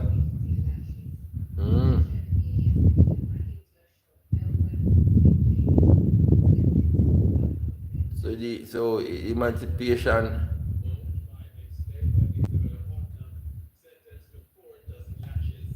That's why I ask my brethren, I'm asking my brothers in the city, man. Nobody with the oppression through violence. And your brother coming from Westmoreland and other part of the island. Because we are fighting for liberation, So when you think you're fighting down your black brother, you think you're fighting for the PSOJ, bro. May I tell you, You fight for the white man, Yeah. What you killing on your black brother for? What have we come here and struggle upon the plantation and what? We have our little differences and all them things. If you tell me the reasons there. If you say you guys are not even kill the game, man. You can't go trouble the PSOJ. You can't go at PSOJ because for you to get to PSOJ, you have to pass to your own black brother there with your guns. But man, like they was saying some whatever discussion. Was it on the street side discussion? That probably Jamaica should have persons allow everyone of them firearm or whatever. Like I'm in my yard now with my firearm. Because when I want to know that I'm a firearm, I go think twice. Or you just fire me if to come on my yard. But if them are rude boy, they say if a man knows you don't have a firearm, they're gonna like whatever, or defense, they must say, them boy don't have and just running on you. But if you know you have it, we think twice, because you don't know. You might kick him off guard. So them things that we don't need, them things they are the aggression and the madness are going through on the plantation, bro. And let's divide us and we so fight against one another. And we have to fight against one another because what? Some take side with the slave man and some of we fighting. It was there in the Emancipation Rebellion, Some take side, I see. I have the diagram in my image, and it's there on the Google. I just use that word just to say, not to call disclose everything. The diagram is there. Well, if you go to emancipation, Google it. In Jamaica, you see all the diagrams there, the pictures, the drawing or whatever, the pictures. And one of them where you see the ancestors, they were on this hillside and they were shouting, and it wasn't just the on the plantation, just the slave master and his other whatever white family or the white security that he have running were keeping off the ancestors. It was the same black people them too. They were there defending the white man. And when I first discovered that research, when I did the research and the threat that these persons put in their comment on the same internet, this is to show that if they try to rise up again, what will happen, Whether it be some little kid made that comment or whatever, this is to show the white person. So they're threatening, like to say, we can't even talk. We can't, we must not do anything. To say if we try rise up again. I remember, you have more black persons who were killed in that rebellion than the white. The white were protected by the same black.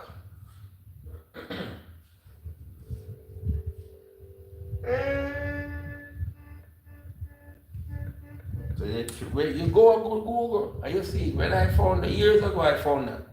And when I found that, I said that is their comment they made. That shows that if we try to rise up again, so it must be whatever. Don't rise up against them. They want to go back in the history again. You know why I start cry like Kabu? Not try it, yeah? Don't try it. No, my mother know why we did, And my family know why we did, because they love me, That's why they try to keep me in the church and we do style and we humble. And we just follow in the church and just humble and just revolute. Yeah? And they don't want to lose me, that's why they try to keep with the way they teach you Christianity, if you keep it calm, like a lamb to the slaughter. But the ancestors, them, and all the way, remember saying, for we born, some of them chose we, And say, this one here is to me, This one here is going to fight for the cause. So my brother Dave, who me love as my soldier around me, him cannot fight with me. For Yaya, and for George. Georgie boy, we call him Georgie. Papa Georgie, we call him. We know him, Papa George. You cannot fight for them. And me they went through to fight for them. Ramp with me,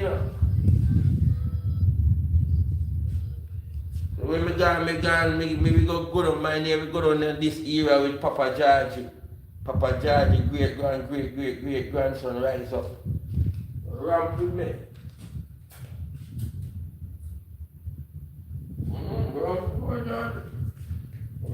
We fight as a daddy Sam Sharp, So anyhow, we don't want to go down on that, so with the government and the people of Jamaica, please. Revolution. You have to go live, man. Then you have to go for the show your reasoning and the watch hours and the skies. I get clouds, I get dark and it's safe reach 10 o'clock. Can we just go like that? You just go like that, sister. Wow, this morning. Am I causing any grief for what they work my life, or do it thing. Yeah. 23 minutes to go. 23 more minutes. And she's playing, my sister playing some songs here for us. Yeah? When the song is playing, I have to go, because we don't have no dead here and the ear. So you have silent life still, so that's kind of different. But my thing now, no dead here. So we're saying, music playing in the background, we have 23 minutes to go, yeah? On the African Forum running Africa, where we organize our family, African family, organize, centralize, where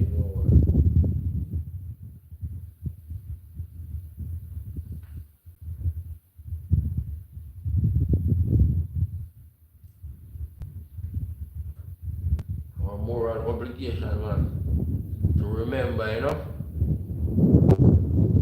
So I was there in Emancipation Park, and it just coincide with that in Emancipation Park, and I went and I looked at the heroes. I went down that corridor, and I know the PSOJ now want to come make suggestion. So it started a whole conversation around the emancipation. So those are my viewers who are not familiar with what are understanding clearly what's really going on, but you see my video, Emancipation Park. If you have an understanding of what emancipation, what it means to us here, the NC. I know you guys have independence in Africa. They got independence. So we have also independence here in Jamaica.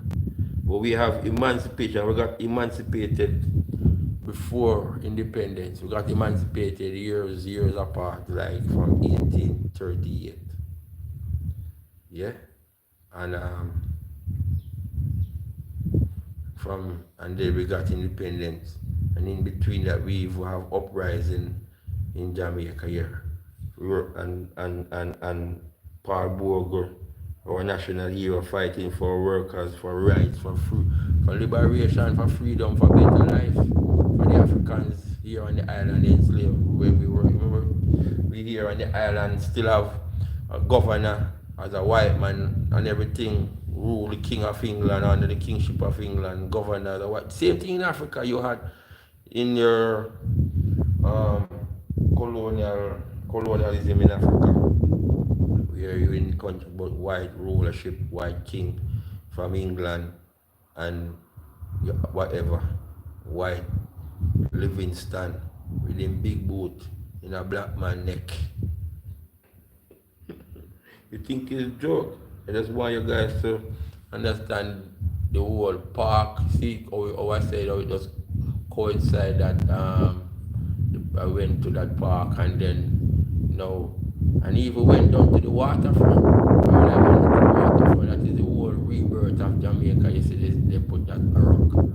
And the whole waterfront is the PSOJ, the private sector of Jamaica, are the ones who can develop this waterfront. Guys, if I would go in the market, and with the market people did welcome me, because when I came, I was like the vendors were saying, because they want to do their promotion and thing, and this is a medium, a channel to televise and advertise whatever, so they were happy. But then I was heading for my destination, which was up to Emancipation Park. Coming back, I went down waterfront and then tried to catch a bus to get home. So I never do any at the market scene.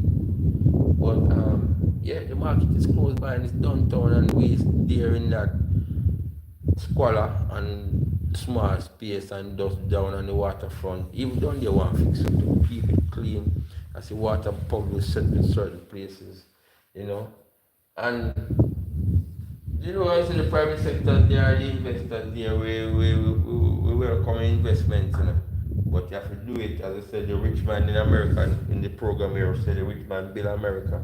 So the investment is build Jamaica then, build so we can have a better Jamaica, good infrastructure and everything. Don't marginalize the thing and keep some places and keep in a way. Keep it still in a shambles and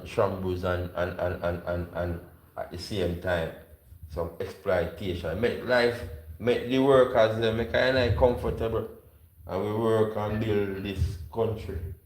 Since you say you are what? You are the investor, you are the private sector.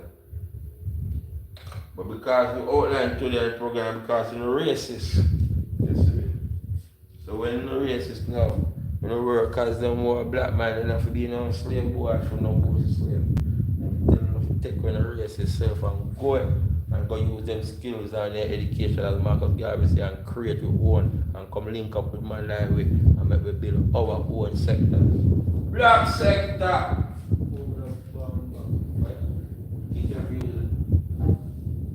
And there must be persons out there.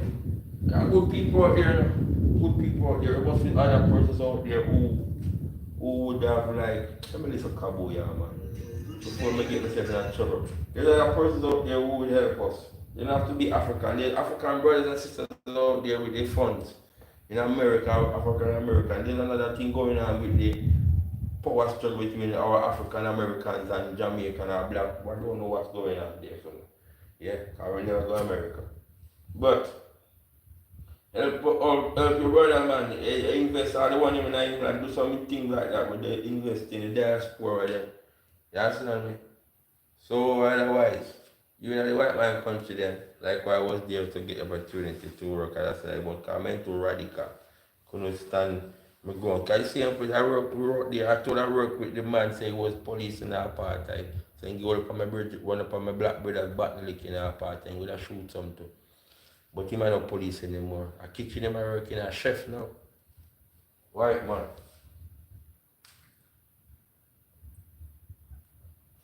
We brother, yeah. So, yeah man, if you don't can do enough to do for the island, like now originally go invest in a production farming. Do what we can do for the island, do enough for the black movement and this move forward. Because we don't know these things set up already, you know.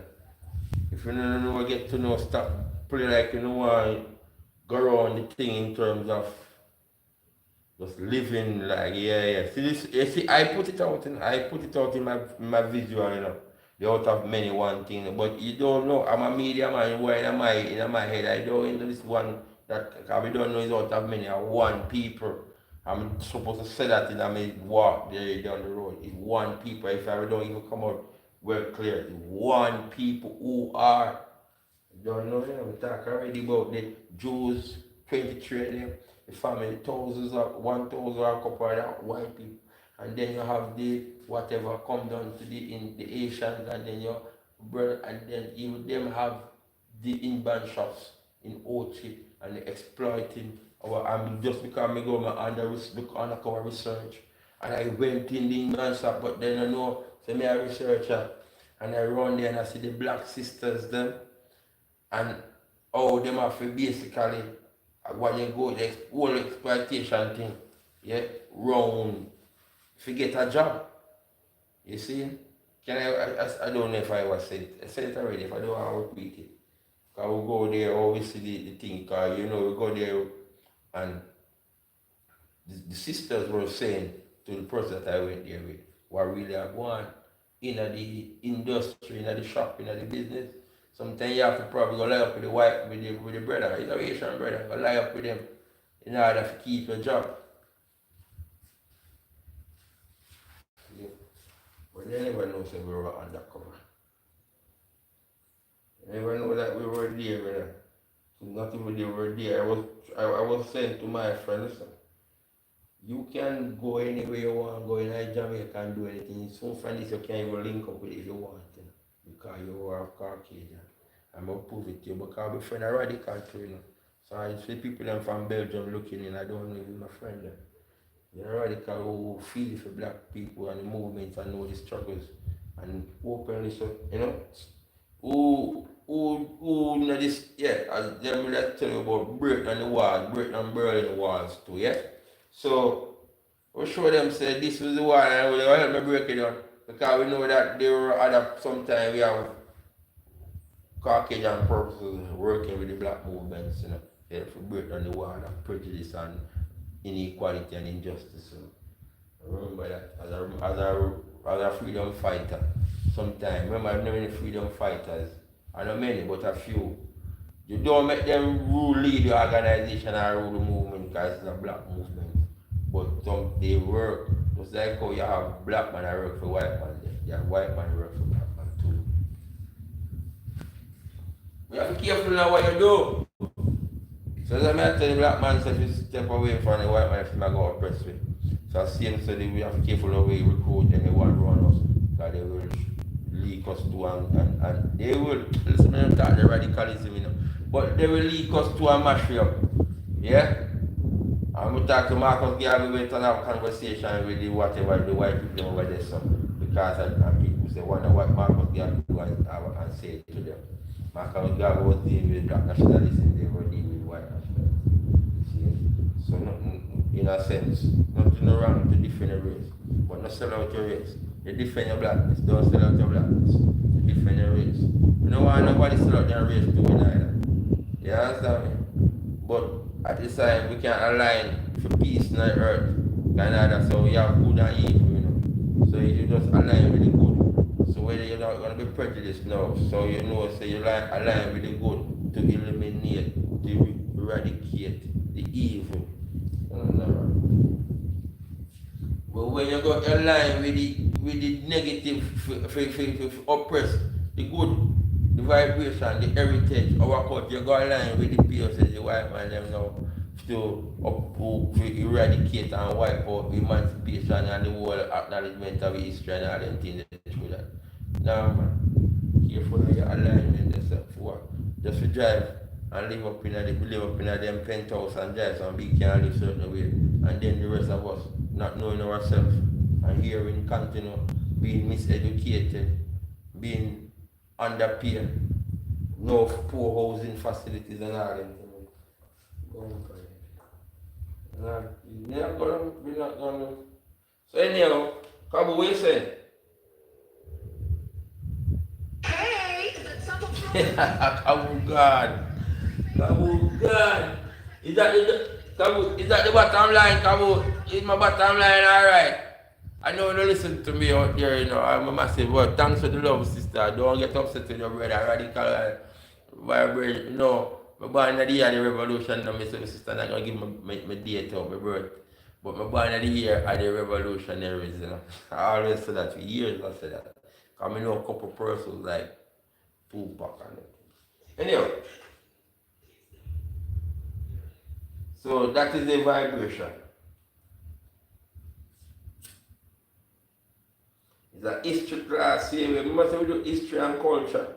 We deal with that, but activities, everybody like the fun side and the tour side. And the tourism. That's the thing where they like, you know. And I want to do the tourism and peace. See? Peace, you know. But there will be no peace until there is justice. So you have to give the people their justice. And then we have all the peace and we have all the development we need. Yeah. So you give it justice in a way where we have a cultural identity. So the youth from in a classroom, you learn Marcus Garvey philosophy and opinion. See? So no force for us or anybody else's opinion and philosophy and it, but we learn our own. So then now we have peace with yourself. So we brother, the black man don't say enough, you go shoot him black man downtown. And they don't turn now, we go rob him black brother and all them things. And we have peace within yourself and peace in the country. No. You know what to make the man so poor, he must get up and say, boy, I'm going to take up and go look at a piece of food to eat now. Yeah? I don't know. Who no blame the first one. Because every man must control. It is his responsibility. If you take up your gun, if you go, when I tell you where to go with your gun, go eat a piece of food, you know. But why you going to turn upon the black brother? Why you going to turn upon the man corner shop? Black man like you. You don't know where to go. Yeah, don't let me tell you where to go, yeah, man.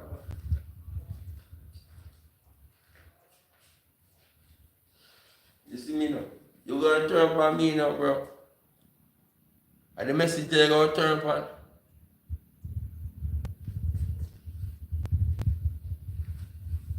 You see me with my camera.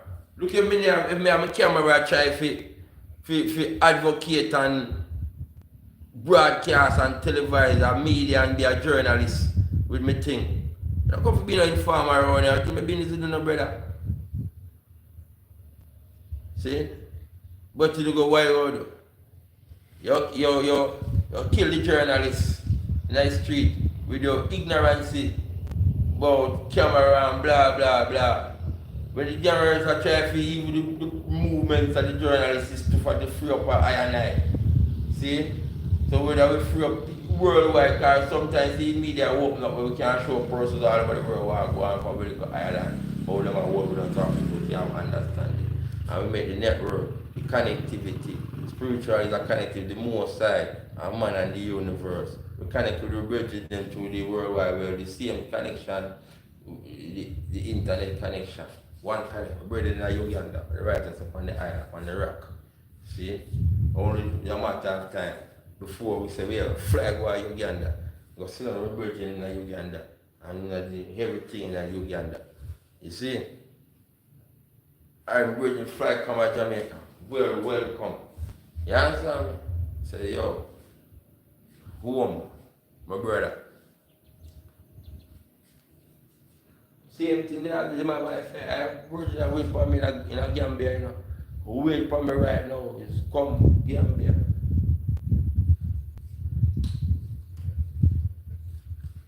Home. So this is how we are share space our home.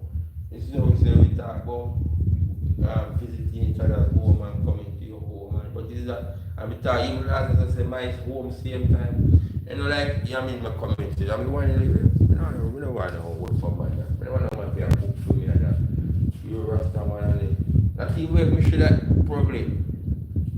You know you go on tea, because I want tea. You know, person may have my social media, I have my good brethren and sisters now. Because, you know, when it's on a laptop and I edit up a video, move this one, you know, make some breakfast while we are eating. We have been a 5 months, like, you know. There's a teamwork, so we can make a teamwork like that. But just to have, man, lifetime around, or man, this or that, because you're done, or if you make money or whatever. Talk all the while, so I'm not lonely. I don't ever in England, I go make me understand what not to be lonely. You know. I'm never lonely yet. I'm never in this space or in this space for me. You know. I feel like I have to go outside or feel coming too bored. I don't even know what you know. I play music. Cabo attack. Listen Cabo. Listen Cabo. We want to know who you talk to. When you do it. And there's a whole heap of things we want to know. So you can't just come tell us that 62% agree or so many percent agree. That don't mean nothing to it. Nothing to us at all. Our ancestors prepared us for this day. And we are not going to pull ourselves back into slavery. We are not going to pull ourselves back into oppression. And we are going to rise up and take our people with us. Don't you know that we understand that you have dumbed down our people? Don't you know that we understand that you have made it so that education or the lack thereof is such that our people, majority of them, remain surface thinkers? No side. We understand enough things. So once again, thank you, Lillian Crawford, and thank you, Bert Samuels, for I know you were standing by for the interviews, but there were 2 different interviews and we'll try and bring them back. Damien Crawford, we want to talk to about the education system, the state of education in Jamaica, and Bert Samuels about the lawsuit filed by the Prime Minister for judicial review of the Integrity Commission report. So hopefully we'll talk about that. So those 2 things next week. The Prime Minister have lawsuit against the whatever. Money and power in Jamaica will make you sell your soul. And even they'll convince you to give up your liberties and your freedom. We know this, we've seen this. Remember Fisherman's Point? Those fishermen were in the studio with me every morning for over a year, almost every morning. They finally bought them out. You can't buy me on Cabo. Because they came back to say, listen, they pressured us. They knew that people wanted immediate. But everybody in Jamaica popular. But we don't know like people like I can't buy out like the I. I'm more radical more than anyone else. But my ancestors, them alone. Them alone, you know, me not feel listen kaboom, you know, me just know say some bad ancestors me have some bad ancestors kaboom. Me don't know about the eyes. Say goodbye for today. If you feel that, be sure about what you're doing. You don't have to have book learning. Remember that book learning is not learning, it's not education. We know that's important. We know that is important, but our intelligence higher than enough book learning. So if we don't have it, let's not give away, let's not substitute, let's not exchange our intelligence for rice and peas. Let's not do that. Don't do that.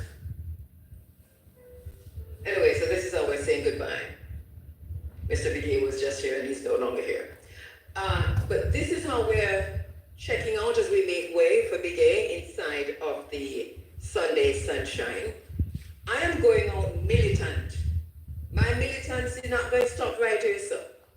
Because I recognize that there's a call to action. So I am going out militant, knowing that I have something to do, and I'm going to do it. We'll come back to this space, inshallah, next week. Let us hope by then we have an apology from the PSOJ and a reaching out to those who know for sensitivity training for the PSOJ. Thank you for listening. Thank you for all the messages that have come in, hundreds of them. Thank you so much. My name is Kampu. The Big A is up next. See you next week. Press up. So, that's it. Out now, Caribou program out now on IRFM, the Running African Forum. And my program is now to go outside and do my garden. You see the weather like it's getting dark clouds, so rain likely to fall. I'm going to probably thanks sis. I'm going to want to make a phone call to find out if this Wakaman is coming. I want to be there. I don't want him go there and do the job and no, I just want and I pay him like that. I want to go and inspect the job and see to it that it's done properly. So I'm going to head out that way and take it on the live too. Yeah, go and look at that job.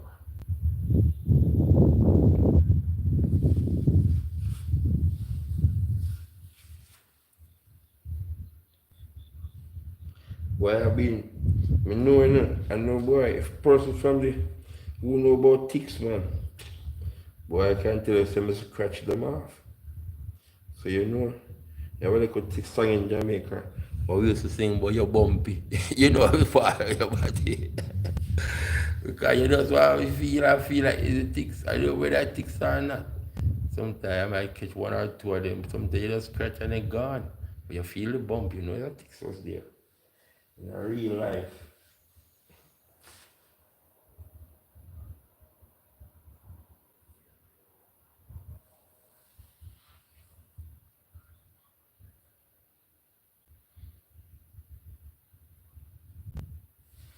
Yes, give a thanks and praise again and again. That is the class on the Sunday morning.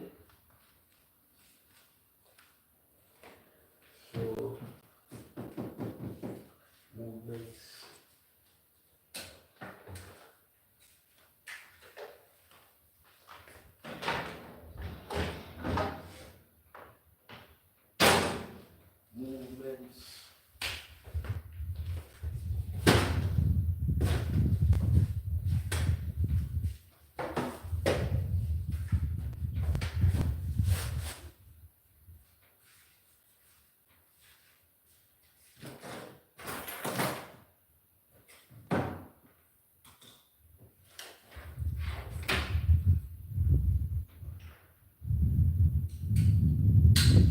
Yes, give thanks.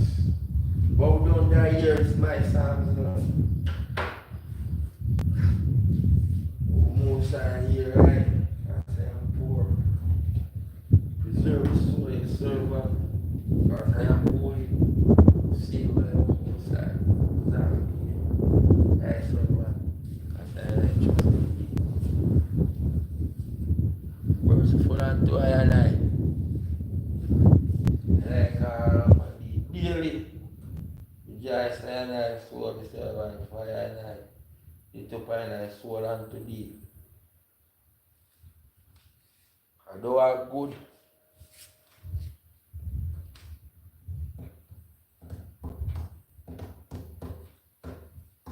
Ready to forgive and plenteous in mercy. And to I and I will call upon thee, you know.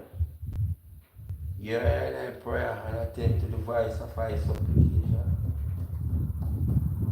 For in times of trouble I call on thee and no answer it I and I. Among the gods there is none like unto thee, neither any work their works like unto thy work.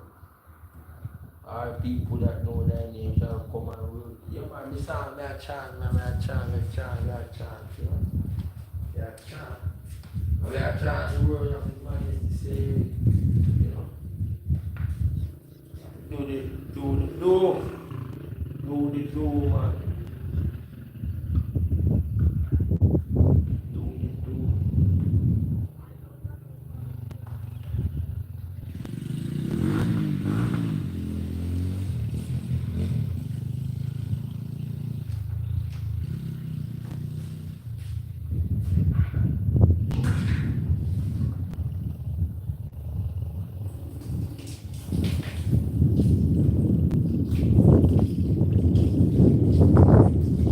It's supposed to be more than 3 hours now since the program can start at 1:06. Alright, so I could end my life. So I'm going to go now, guys. Thanks for sticking and staying, and thanks for the support. Yeah, man, and hope you learn from this discussion here on the African Forum. Yeah, with our host Kabo Mahat Keru. Yeah, man, talking the truth about our heritage there. Now it's October here in Jamaica is Black History Month, and also in England. See? So throughout the Black History, my sister was saying they're gonna have black tie and all these things. And you have the black face and the white mask still, you know, and you have the tour up on the boat of the Thames. See? Yeah, man. And just taking it because the wind, so and hello, what's up? So I'm leaving out now to go, and yeah, I know I'm going to be doing a few lives, and I hope that it's not just all lecturing, but yeah, I will be just probably not talk. I don't know. For me, it's just a silent life, and I have to have different. I don't know. Go on my veranda. I don't want to too disclose the road. Say just looking at the rooftop and probably, you know, and it's cloudy out there.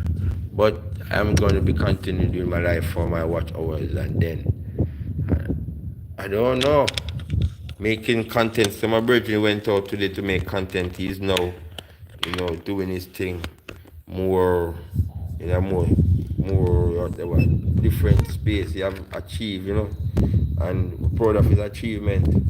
And he makes, you know, he's gonna show us that he give himself and Uganda a good name. So wherever represent. My brother, you're a teacher, you know. I'm not saying you must be like I and I, yeah man. But you know, don't be whitewash. See? Just be your authentic African self and go in your roots and even to yeah. Just teach. As a teacher, you know, you must be learnable too, you know. So you learn and you teach, you know, each one teach each other. See? Let's know that we don't make politics and religion divide us, you know. And it can't be going, I can't go on. This morning could have some Sunday program. I was tuning into a crusade in Kenya. And even I know a crusade going on. I was say one of they know the origin of crusade. And I think I said these things already about the origin of crusade and how they raided villages and in the name of religion.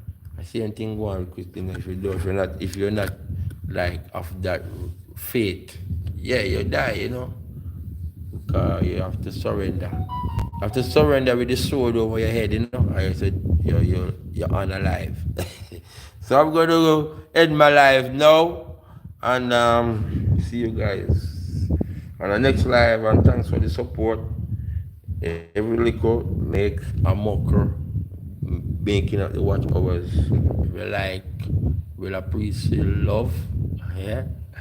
And every viewer, well, you're welcome. Whether you're my one who feel the energy, cause it's our time now, Rise up, Our African um, teacher, he says that to I and I, especially I and my planetarian vibration, zodiac, Scorpion and the Libran, but Scorpions, he say, yeah man, you have to sort out the thing now, because we sort it out now in this era, this vibration, this time, powerful. So within the Scorpionic powers, no disrespect to no other one, because we don't use power to dominate persons, Use power to cut and clear and free up the way and liberate and shine the light, and that is what power is, source of power. Enough persons that want with power cut. But I just give the power, just give the energy, come from the north, nor the south, nor the east and the west. It's a put not a nice soul not to rob your life, because there's certain things to make the money or lift up my soul, But just, yeah, ask the most high if do good to I and I. So them that hate I may be ashamed, see it and be ashamed, so they know that the Father in whole eye, whole pen eye, and help I and comfort I. So me in a comfortable space and me ask him to protect, guide and protection. So no envy I, no evil I, and we cut them off. See? And me asking the spiritual friends out there. My uncle that say I'm a spiritual worker. I share to him, I share to my ancestor, my uncle is spiritual worker. So my uncle me call upon the high energy and my spiritual friends out there. Help I and the vibration in terms of send up a prayer for I and I, man, to the ancients of days, Yeah, man, the ancients with our African ancestry, so protection and go for I and I, persons like Kabu and all of the persons out there speaking out, all of the presenters, the university lecturers. Because we know that, as Kabu said, power and money, One money, one cash, one payment, One of them payment, If local black man, but because we protected and we don't have no fear, and we can tell them, we feed them power then say them have. Try it, and you see what my ancestors do. They so violent, no man, we know what I say that. You have to do it. You have to make them know too. That's why yes, 10 year Babu God. And perhaps if you never see that man came on the conversation this morning that he was a young PMP, whatever. Now back then, because the same man who was a young PMP could come today and tell you that the PMP, the IJP, none of them, they are the same. But at the time he was a young PMP. Because PMP was even the movement, that man, he acknowledged Rasta with the emancipation and the movements, he acknowledged Rastas, for the fight and the struggles. But PMP, and even Rastas sometimes acknowledge PMP with even Michael Manley going to Algeria for that meeting to show you it was a farmer, it was in the struggle. PMP were in the struggles with the black liberation struggles. Seeing Michael Manley, I don't want to get water, then I don't want the PMP politicians them like Damon Crawford who was about to come on and speak on education. Want to defend it and I know what we are saying. See, I don't sell out the thing. I go down the history.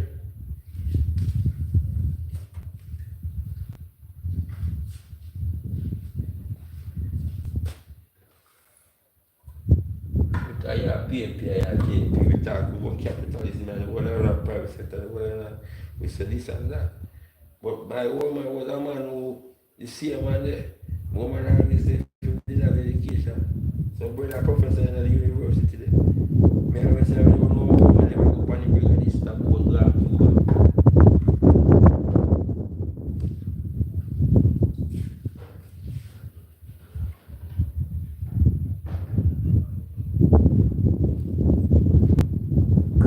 You might never eat like that. You might never eat because if you was a Pan-Africanist, you never eat like that. But he was a deep social justice, them and them when they fight for social justice, so that find a problem because it's never educated. They was fighting for social justice.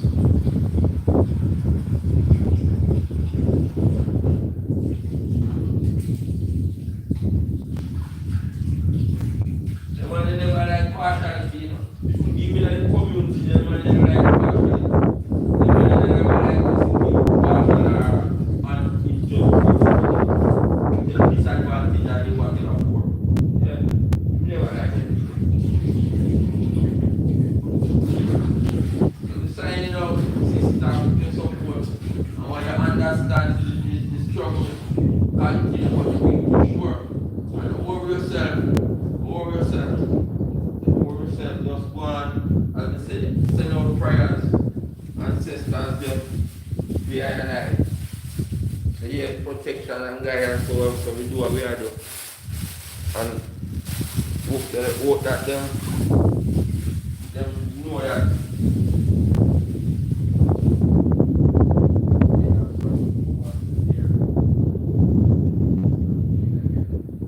Yeah, man.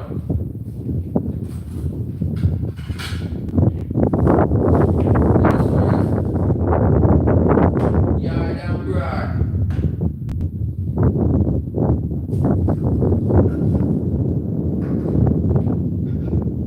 Yeah, damn broad. Linking up. You know, we say we turn on the east, we turn on the fire and the belly and the east, so we come here, yard, we don't know, that yard now, and we supposed to be safe in a yard, but that don't mean to be necessarily safe. We are the ones that want to work for the slave master, you know? And the one that want to work for the slave master, they're not safe. We are the ones that are working for the slave master.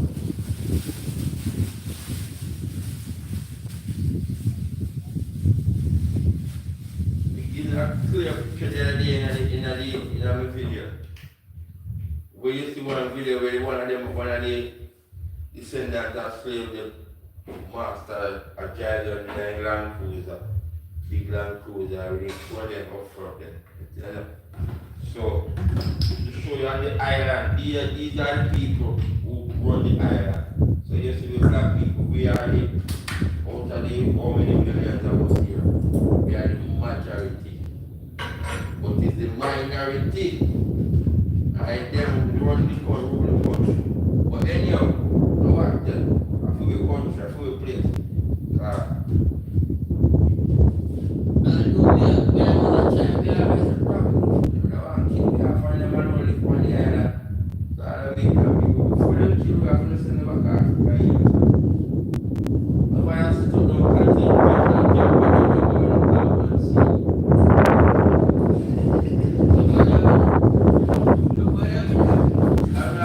Chinese in a emancipation now. Chinese in a emancipation. Little more Chinese, they want to start up it out there. Little more you go and man the Chinese that tell them, left, go right.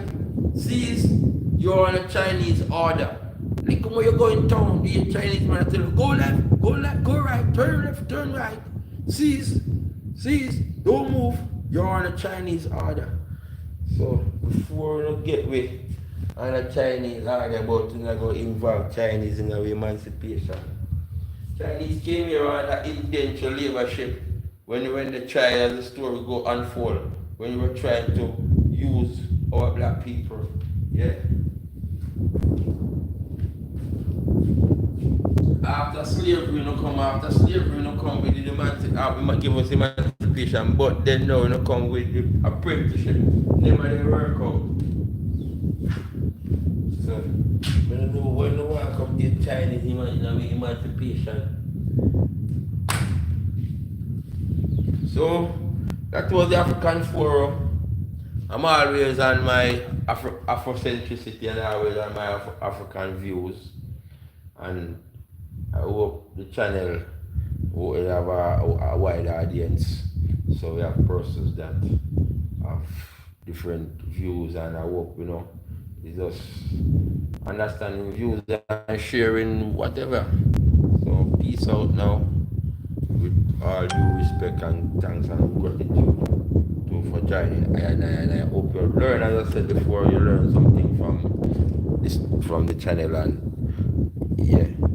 And see you again soon. Signing out now, KM Jamaica TV. Yeah, yeah. Yeah, man. It's windy now. So with dinner out there, preparation. Have a good day, have a good night. Good morning. For those who are there persons just waking up. Good morning. And I'm looking forward for my midday good afternoon, and see you soon. Bye.